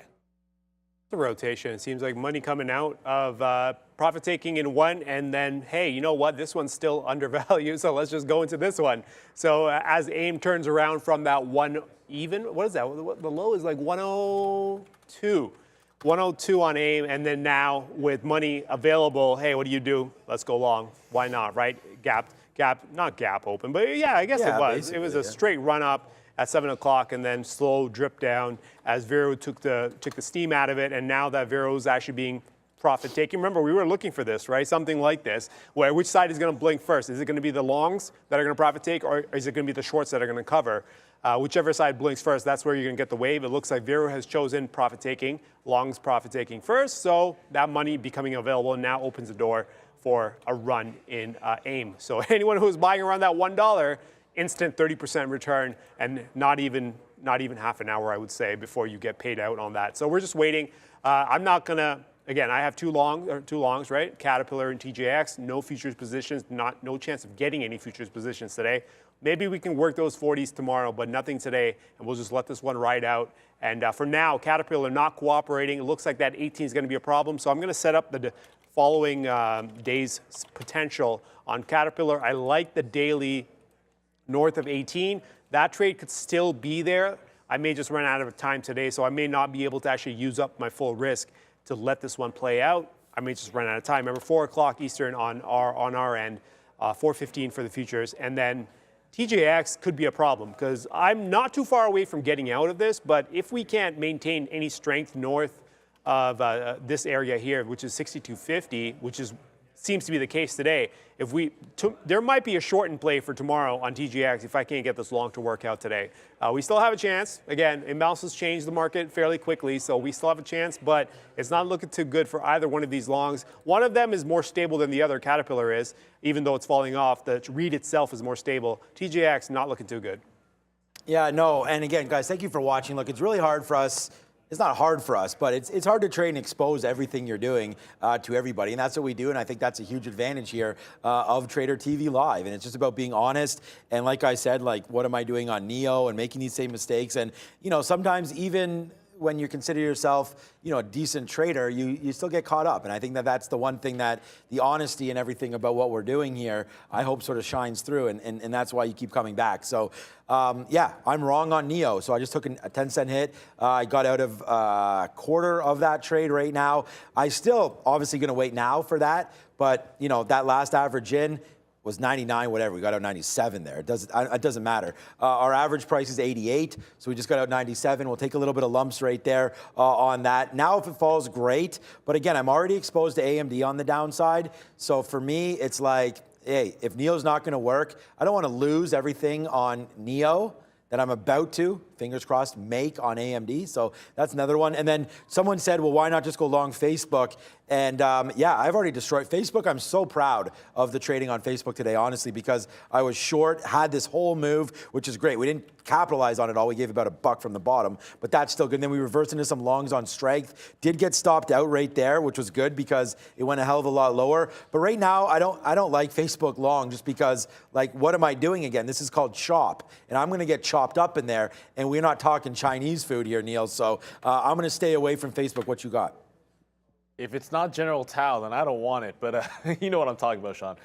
Look, I'm going to say the ultimate grain of salt goes with this. But a firm had a big volume spike at 2 o'clock just when we were coming on air. And it's back toward the highs. Now, there is chatter, and there's nothing confirmed. There's just chatter and sort of online talk about a potential, them being a potential takeover target, which I guess when a stock goes from 170 down into the 40s where we're sitting right now, that can be a possibility. But there is nothing confirmed or strong that I see on the wires. But that is the reason for the spike that it had. It is right back at that high of the day and testing it right now. But again, there's nothing firm here when it comes to a firm. Yeah, the market's sliding. There's nothing confirmed. Market sliding. I mean, we are at new lows on the futures, on the S&P futures. NASDAQ is down almost 2% now. Let's take a quick look at the NASDAQ futures because I haven't looked at that just yet. NASDAQ futures still actually a ways away. What's the low on the NASDAQ? 34.5? 33.75.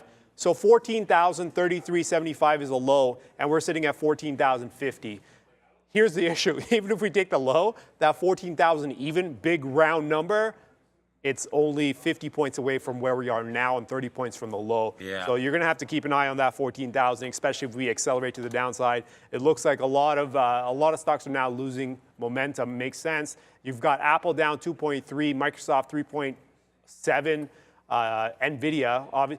Nvidia is surprising because it was down 5.5. Now it's only down 4.8. If that's a win, right? And I'm looking at the top NYSE names. All we've got is the banks. JP Morgan and Bank of America up 0.04% and 0.16%. That's it. So that's the kind of day we're dealing with, guys, as we get into the final half hour of the day. Remember I said at the beginning of the day, that's why we fired off that cannon there. It's like I was like asking you guys on the chat, is there any other ETFs that you like for the banks? And I only know XLF, so we can check out that. I think I'm going to dip into this. I did not today. I'm actually waiting. Is it Amex? Ooh, yeah, he wins. Not into it today, so no position for me. But I just really feel like big money center banks with an increased interest rate and a huge cash deposit reserve. Like they have huge reserves right now, and that was, again, a lot of due to the legislation and things like that. So, you know, when you're sitting on that kind of cash in this kind of an environment, should be good. So here's XLF, and again, paid. The dividend's not big. I mean, U.S. banks don't pay a big dividend as they were just sort of re-allowed to start issuing them. But this is a nice move to the downside. And rather than like picking JP Morgan or one or the other, I was debating getting into XLF, but now that I see that this doesn't really move a whole hell of a lot, obviously your exposure is going to be less risk to the downside, but less gain to the upside. So I think I'm very confident in JP Morgan. I mean, I think Jamie Dimon is a really great manager, you know, of the business, obviously as the CEO. So I like JP Morgan in this environment. They're going to report on Wednesday, so we're going to have to watch out for them. And again, like this is why maybe, and again, I apologize for those wicks. I knew they were coming. But you're right now down at 52-week lows for JP Morgan, 128. I feel like what happens off earnings, they sell off and then they start going back up the rest of the day. So I'm going to look to buy some JP Morgan around noon on Wednesday for a run up. I don't know if we go back to the high side there, but again, a small dividend with ability to make money in this environment, unlike some of these tech stocks and whatnot. So I am looking for a little bit of a rotation back into some banks, but it's not going to start for me until Wednesday. So if you really do think JP Morgan hits it out of the park, I'm not sure they do. I'm not sure that the first quarter would be that great. I know trading's not going to be great for the first quarter as far as I know, so we'll wait to see on that one. But right now I own JP Morgan and Goldman Sachs. Those are the only two banks I own in the U.S. side. And then, of course, we always talk about our Canadian exposure. So, yeah, let's watch out for that. I'm a buyer of the banks, but I'm going to wait until midday on Wednesday for JP Morgan, and I did not buy Albertsons. So Albertsons right now today starting to move back down in, but they do have earnings tomorrow morning. Should have bought them and actually forgot. So we'll watch on that as the market's starting now to go a little downside. We did cover a bit of our AMD down there, so a nice little trade for me on AMD as it was only 40 cents worth of risk, now in the money 70. So far so good. What's up, Neil? Yeah, if there was an ETF for these small cap, low float biopharma names, that'd be good. Just crushing it today, because another one here, this one's a penny stock, up 40%, ATHX. There isn't even any news on this. Their float is a little bit larger at 220 million shares, if you want to call it that. But yeah, no news. Massive volume spike just now, breaking through that high of the day. And the bank earnings are right. We get JP on Wednesday, and you get the rest of those coming through. I think 4 more we get on Thursday as well. But wow, it's been an unbelievably strong day for some of these biopharma names. Just breakouts galore, but no news at all with this last ATHX one. I'd be very, very careful if I was shorting anything that was low float in biopharma if it's near the high. It's that time of day, right? Like, I agree with it's that. shorting everything. Like markets break into lows, but like everything you want to take into a short, then you gotta deal with. If you end up holding it overnight, you got to deal with CPI in the morning, right? And are you going to be able to get out of your short in the event that we rally off that CPI number? Are you going to be able to get out of your short that you've been holding overnight? That's an issue that you got to deal with any overnight, but especially on a day like today where we got crazy movement to the downside. It's been a while since we've had some actual decent movement that had staying power in one direction, and we're finally getting that today. And if we get that and everything sets up in one direction today, and then tomorrow we come in and CPI decides, nope, we're going to go in the opposite direction, it's going to be a problem, right? So there's going to be a lot of shorts trapped, and that becomes an issue when it comes into everybody trying to get out at the same time. So for now, we're just going to keep an eye on this market, and we're not going to do anything crazy. We're just going to keep an eye on Caterpillar, damage control on Caterpillar, clearly, and then TJX as well, as they all fall off as the futures are now putting in lows south of 44.20. New lows and working well. I'm going to fire off the hot dogs, and it's going to be for NEO and AMD. And I'm not celebrating NEO like as if Yeah, we've traded it well, but we traded it pretty good now as it did fade off that $20 mark. But again, we're having help with the NASDAQ. But look at AMD as that's continuing to the downside. So yeah, we're making a lot back from our damage done to our account in the morning on some of those initial shorts. Out AMD right there. And again, if you look at the chart, you know, that's, we got to look at something, right? So right into there, this was that last low for AMD. Unfortunately, that stop out's going to sting, but we did pay 30 cents more and get into that again to the downside. So again, a 30-cent hit taken right there. And now you're seeing, okay, I keep hearing noises and I'm like, okay, that means. It's Brad about to get hit with a slipper. That's what it is. Okay, good. Yeah, he's like crying about that, but don't. You know, don't I can already predict exactly what happened. Okay, he went good. for a short off the break on the futures and then decided to cash out before it broke down. Am I wrong? Am I wrong, Brad? Exactly. I knew exactly what he was ducking thinking right now. I knew exactly what his trade was before he even started yelling, or as soon as he started yelling, because I could see it. It's an obvious trade to make. Yeah, so I mean, I'm thinking the same thing, that we should maybe, like, you know, if he keeps making these mistakes, man, it might need to be more than a slipper. Like, we'll have to discuss this. But the thing is, remember, he's going to be right here. So the next time you're here, you'll most likely, after this week, be sitting there. That's right. So there's a lot of activity there. Just make sure you warn me, and I'll go back or forth there and be able to make that. But yeah, shout out to Pratt, man. Great trading today, and I'm sure he'll review that with you tomorrow or whatever. But good job, man. I mean, being short the futures, regardless of where you get out, and I know you're sort of mentoring him on this, still a good trade, Brad. Congratulations on that one. Okay, so right now, look at this. This is what that's what we hit the pizza for, or the pizza. Now I'll hit the pizza. The hot dogs for. Hot dogs and pizza. Not a very healthy show right now. But 1980. With that said, let's just do a fruit salad then. We'll get this a little healthier now. Although we did have a sugar talk, remember, Arun, on that today. So, all right, all the way down to 1980 right there. So I'm going to take another piece. And now we can just level down. I mean, now that we have this, we've taken off some pressure. I'm cool with it. We've reloaded all this. Obviously, that out was a little mistake, but we talked about why. Futures were going down or up, down, and NEO was just going up, so we relieved some pressure. I talked about getting out of a quarter of it right there, mistake, but it was just off that reload, so the fact that it's come back down, still putting us in a nice little winning position. And then AMD, which is the one I'm going to hold, the NASDAQ is absolutely collapsing down near and past their low of the day. So look at this. This was 950 just got taken out. The 950 bottom, I'm talking about the time of day, 950. So if I look up here on AMD, if you go back to 950 right now on AMD, you're going to see right here, why are we not near something like that on AMD? So I feel like we should be able to make a little bit lower move here on that name, although it's bouncing off VWAP, so maybe that is something to look at as well. The bounce off volume weighted average price of 97.30. So yeah, I don't really like that move. Let me put another bid down here and see if we get another piece out at 50 as this is kind of retracing back the other way. What is Viru doing? Again, just because I know this is a name that a lot of you want to look at. We do have the imbalances coming, remember. Yeah, hey Arun, what's up? We do have imbalances coming later, so that's going to affect probably Veru as well, as it's over 327 million shares. And look, I mean, it resists the halt. I'm almost certain that that was the halt band right there, like 1140. Kind of just doing the math there. It should have, I thought it should have been like 1170, but again, it's rolling, so it's going to be hard to figure out the exact minutes and seconds when this move started happening.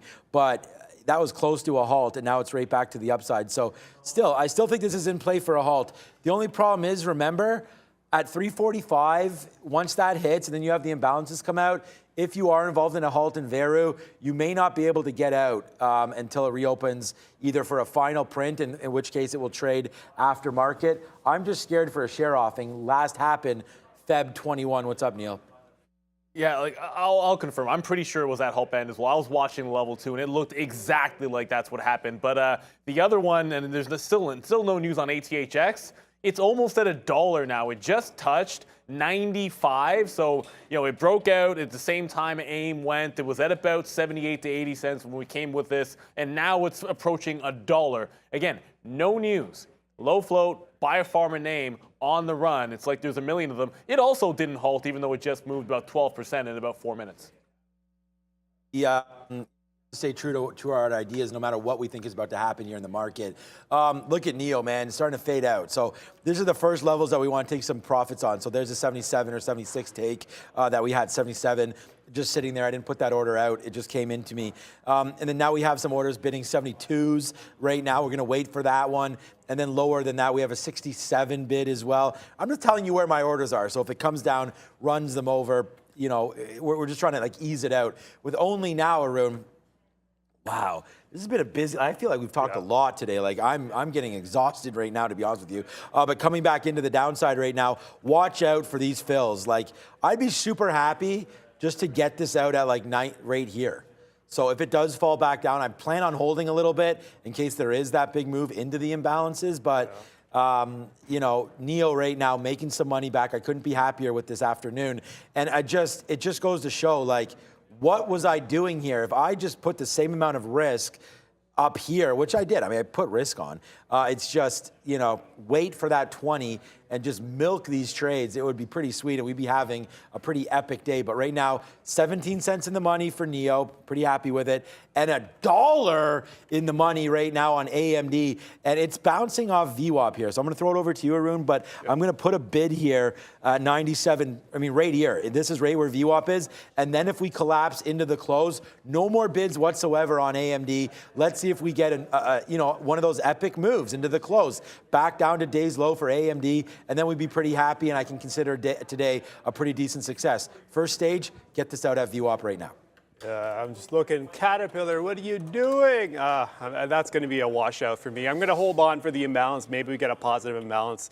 But Caterpillar out at $1.80 and change. That's my only, well, one of the two longs. TJX holding out well, but again, we're not putting that much risk on the table for TJX anyways. I'm going to get that one out as soon as it crosses through that 62 and change. Well, closer to 61.90-ish. But for the time being, we're looking at NASDAQ around that 14,000. That's going to be it. We broke the lows, okay. We got as low as 14,008, and now we're going to take a look. If we maybe get a bounce, maybe not. We've seen some crazy things happen around big numbers before, but it does look like it wants to take a slight bounce, but definitely got to keep an eye on this and see how much further it wants to bounce, or if that goes, this could really open up to the downside. Valeria.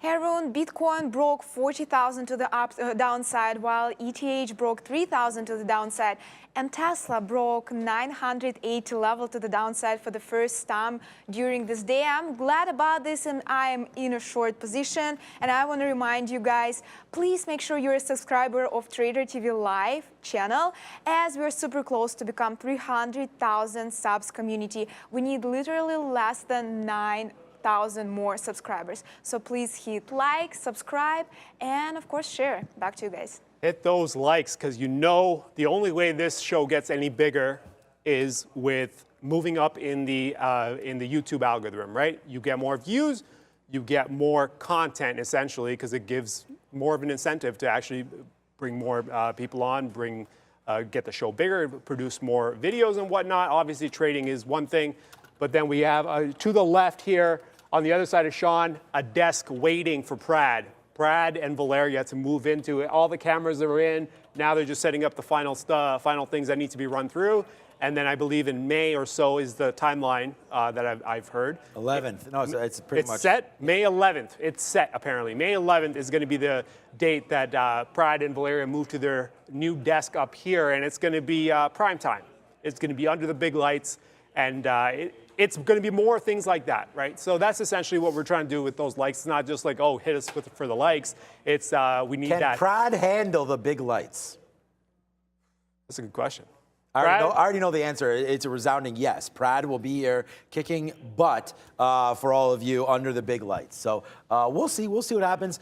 We know Ms. V can do it, and so can Brad. And then we also do have, of course, some of our traders that have just started with Day Trade the World over the last little while, always coming on to Brad's show as well. So we look to have more guests and more traders on the midday show. I saw Justin there today.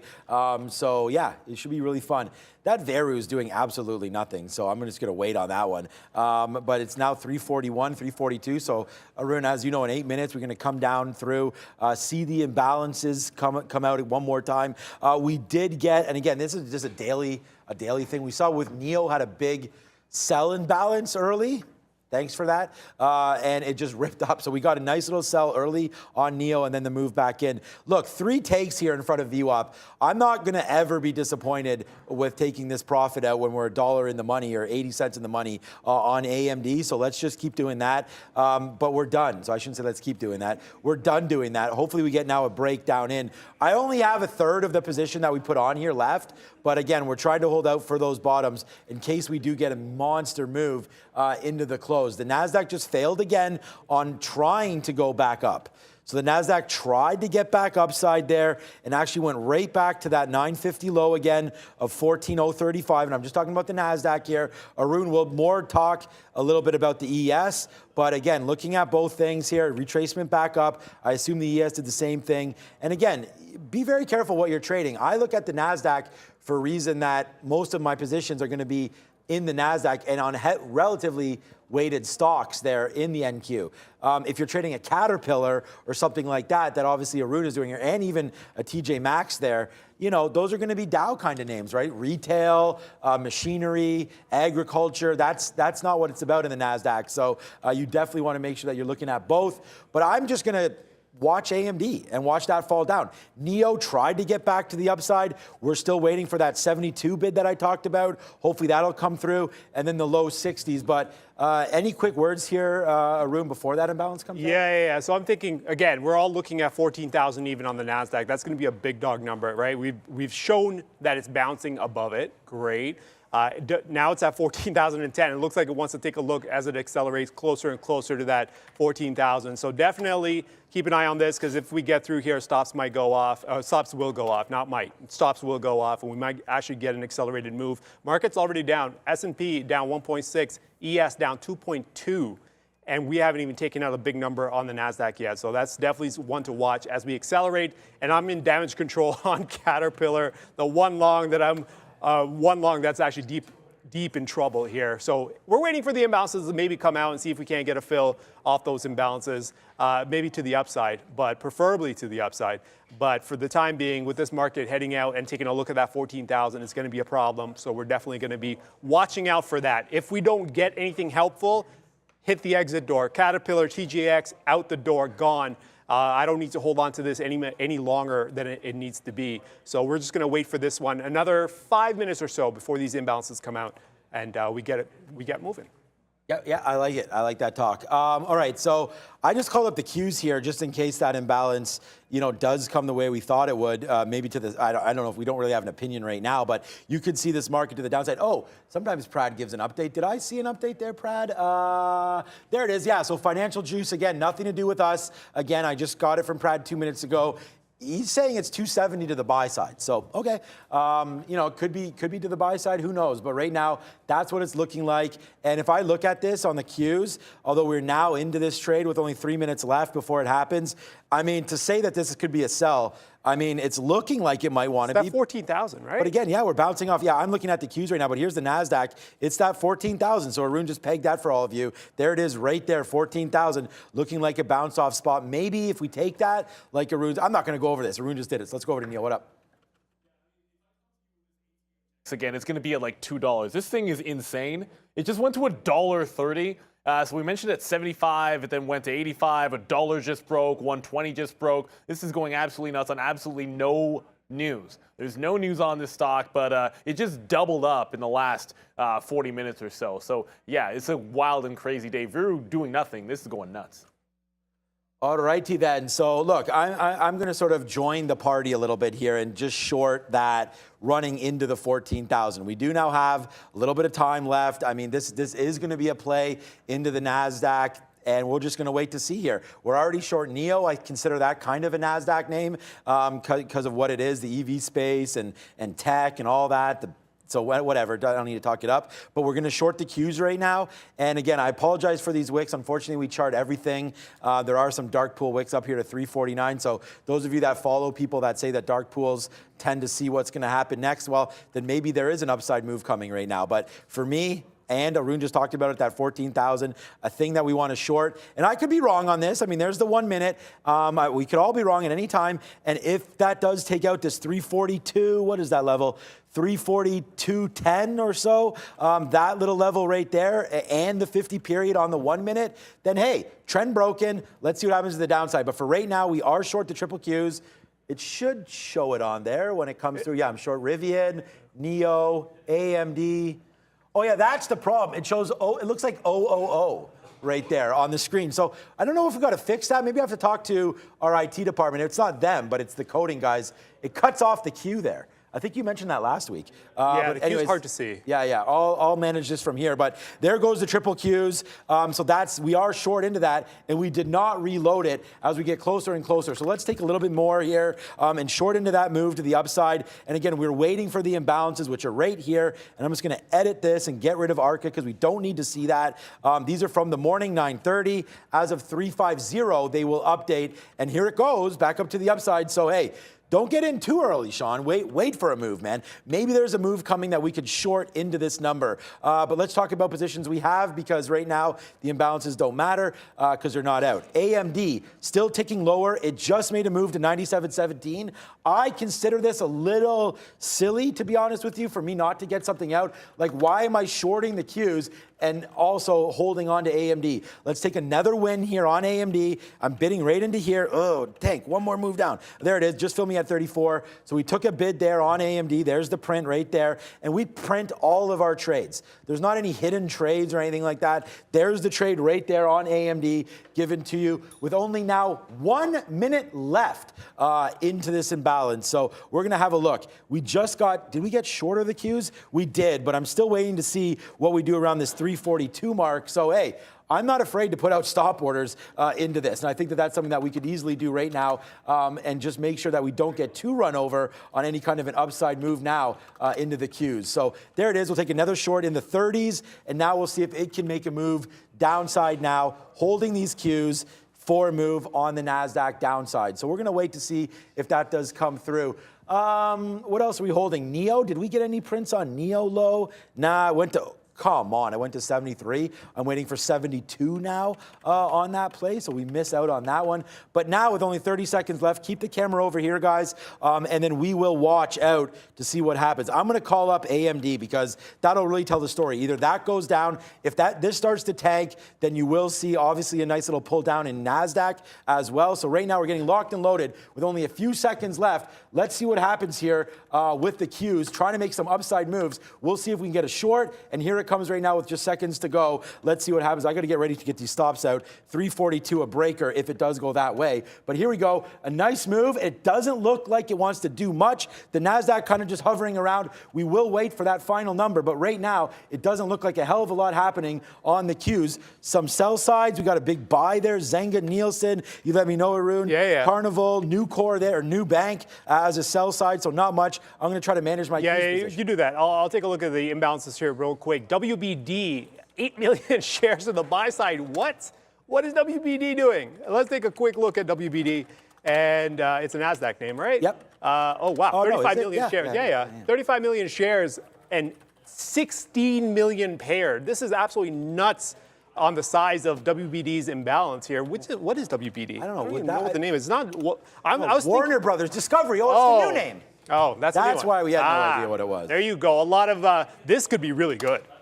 This could be really good because if this is a brand new spinoff, which it is from the AT&T spinoff, a lot of people want to get this in their portfolio. So the imbalance to the buy side makes perfect sense as to why it is. Not something I would have kept track of for sure, but definitely keep an eye on WBD. And the next biggest one is going to be Zynga here, ZNGA. 2.6 million to the sell side, Nielsen 2.2 to the sell side, and there it goes on down. But the big interesting one is going to be WBD, huge, because of the fact that it's a spinoff, because it's the fact that it's brand new, and it's a buy. And yeah, 16 million shares with 8 million left. Or 60 million paired, 8 million left. That means the imbalance was about 24 to 25 million, and it's probably going to just keep on growing. So definitely keep an eye on that as we head now closer and closer to that 14,000 on the NASDAQ. Yeah, good review there. That new name. I was like, that's not WD-40, is it? No, it's not WD-40. We talked about that last week, but this is again. There are market mechanics that are involved in the NASDAQ, so you could get some paired off volume. We will look at that as it comes through. Okay, so the triple Qs, big win, to be honest with you. It looked shady at the beginning, but now it's starting to fade back a little bit. We're still holding a piece of this, obviously. I'm going to put another bid a little bit lower, sub 341. That is going to be the low of the day right now, 340.92. So as we take that down, we do have some monster wins on right now, including NIO, which is starting to come in.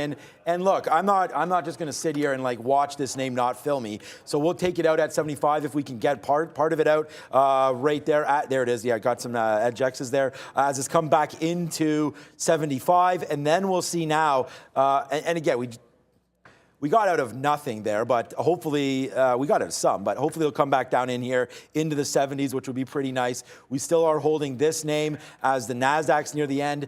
And Arun, as you know, 355 is another number there coming through on the update from the floor. So we'll see if that name does get paired off. And again, that's not a huge weight. Like that's 7 million times 24 bucks. It's going to mean a lot. But again, some of the numbers that we're looking at are billions sometimes when the market makes a big move one way. So we'll see if that gets paired off. That should make a downside move. AMD, again, just doesn't want to go down. So, okay, you told us what you want to do. Let's get on the bid now and just start to take some out. It doesn't want to go downside. That's fine. Let's just make sure we cancel all of our bids, all of our outs on the upside and just start to get out of this. We are now very, very light in a lot of these positions. We have to be flat at the end of every day. So I feel like that's always important that we tell you. Arun and I, although we may still think that this is a continuation into tomorrow, we can't hold it. You know, sometimes equities will trade with decent volume into 415, but again, that's not going to be either one of our games.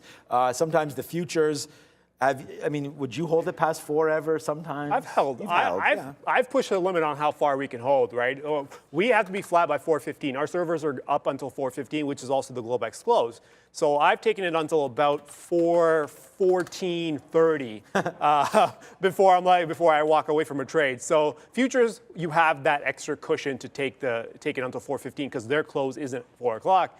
Equities, you get the 4 o'clock close. Certain names on certain days will provide that ability to trade after 4 o'clock. You still have that volume that you can work with. Remember, you may not be able to run the trade through the actual exchange, so you can't take it through New York, but you can then run it through ARCA or the NSB, depending on the stock, and EdgeX and whatnot. So you have a chance to go through different venues to get the shares out if you needed to. So here we are, keeping an eye on 355 as the update's about to come in. Futures now breaking through that 14,000 on the NASDAQ.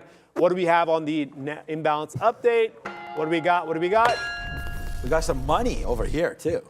Let's see what happens with that WBD there. 2.8, still buy side, Okay, though. so forget it. No, that's done. I wouldn't trade that if I were you guys, but hey, up to you. That's already paired off how much?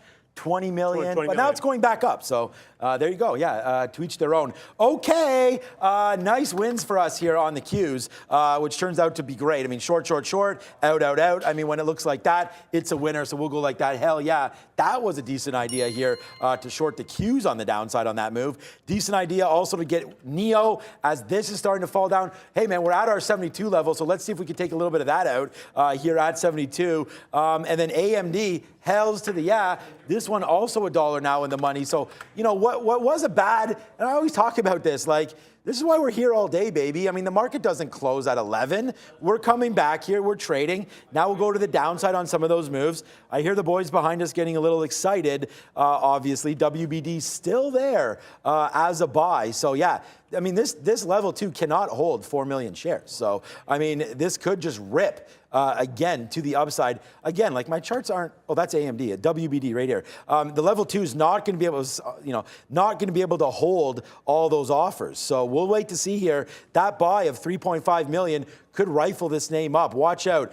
You might want to go long if it takes out this 2460, but other than that, look, everybody in the world sees this number if you have the imbalance. So if it's not moving, maybe this does get paired off as we get closer and closer. Let's do this, man. Let's go some little Turkish delight here as we belly dance through, because look at Rivian. You can go to hell, Rivian, to be honest with you, as this name comes all the way back in.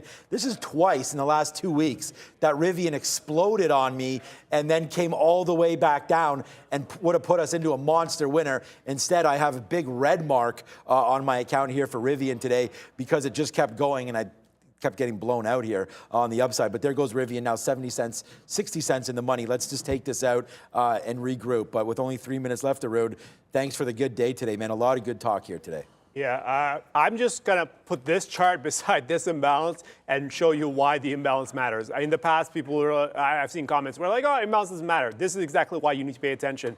Most of the time, if they're not going to be large enough to make a difference, but in this situation where it's a brand new spin-off with the large imbalance, and you see the move at 350, right? We go from 2365 all the way up to 2458, back and forth, and then after 355, you get that, oh, it's gone. It's almost gone. It's there, 2.5 million shares. Back, baby. But as long as it stays on the buy side, it is going to put some pressure on this name to the upside, and that's what you're going to see off the level 2 as well. Let's pull up. There you go. Here's your level 2.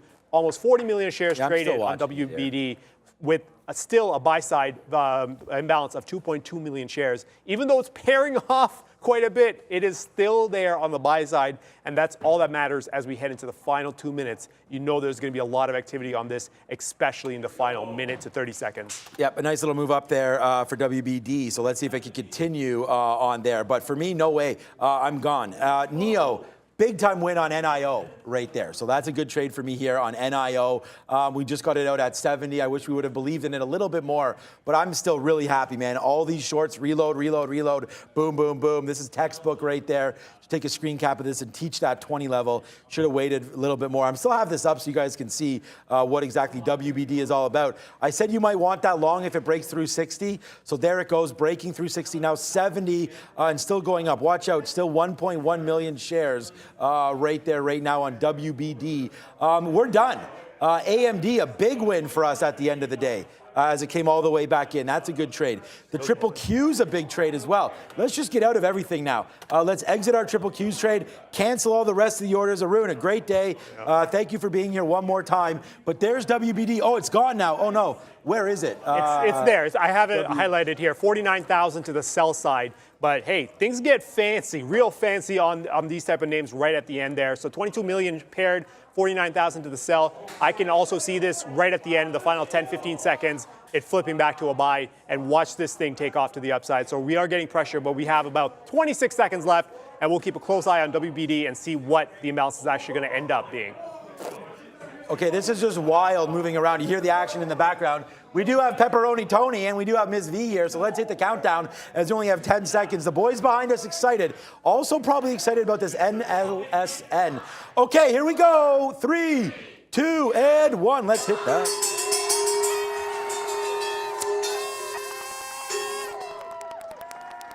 All right, not bad. All right, so here it is right here. WBD, you have it highlighted. I'm guessing it's gone. So crazy thing, it's a sell right now. As it was going to close, it was a 1 million share buy imbalance. Yeah, we got the print already. Because there's the huge imbalance, 22 million shares printed. If I can find it on here. I think 2478, was it? Was it? Brad, do you have the price? What price did that go off at? We'll find out for you.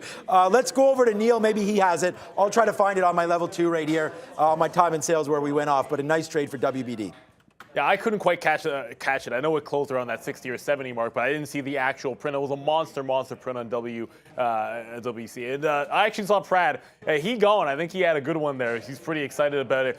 The overall market, not to the upside. So the NASDAQ closes down 2 and a third. The S&P also 1.7. The Dow, which was 0.5% when we started, down over 1%. You did see, of course, we talked about both Bitcoin and Ethereum. Valeria mentioning breaking the 3,000 and the 40,000 marks respectively. So it is not a great start to the week. As you mentioned, Arun, we do get CPI data tomorrow. So it could get even more interesting as it's been an absolutely wild day, that 14,000 mark getting taken out there on the NASDAQ. Whew. Yeah, it's been a wild one to start this week. I'm not going to sit here and lie and act like I heard anything Neil said. I did hear a wild one. I heard some good jobs, so we're really happy with that. I heard the CPI thing. Yeah, the CPI thing, so it's pretty loud back here, but Bitcoin below, I think there was some talk about that. Ethereum below as well. And what a great day. Stay tuned for our NEO trade of the day, which we got some revenge on. So you know about that. NEO trade, not as bad as it was after we're all done. Thank you, Dr. Strange. Thank you to everybody. And like Henry just said, yeah, basically all of this just means buy more Palantir. So come in tomorrow. We'll trade some Palantir. I promise you, Henry, I will look at Palantir for you. But I want to give a big thank you to Mark, a big thank you to Lucas and Fahad. And we couldn't do this. I mean, it's so loud here. I mean, if our mics are solid, I mean, that was a pretty solid background noise right there. So I hope you're still able to hear that. Thank you to Miss V as well. She wore the green. There was a chance to get green there, but then we finished on the low, Miss V. So tomorrow, if you have any red, maybe we'll have some reverse psychology there tomorrow. But anyways, thank you so much for joining us. Good job today. Aru, Neil, the whole crew. Thank you to Trader Prad as well today. Big show, big close. Be even bigger tomorrow. Watch out for ACI. My call is a beat. We'll see what happens on ACI right now. But join us tomorrow at 8:30 here. TraderTV.live. Thank you for watching. Ciao.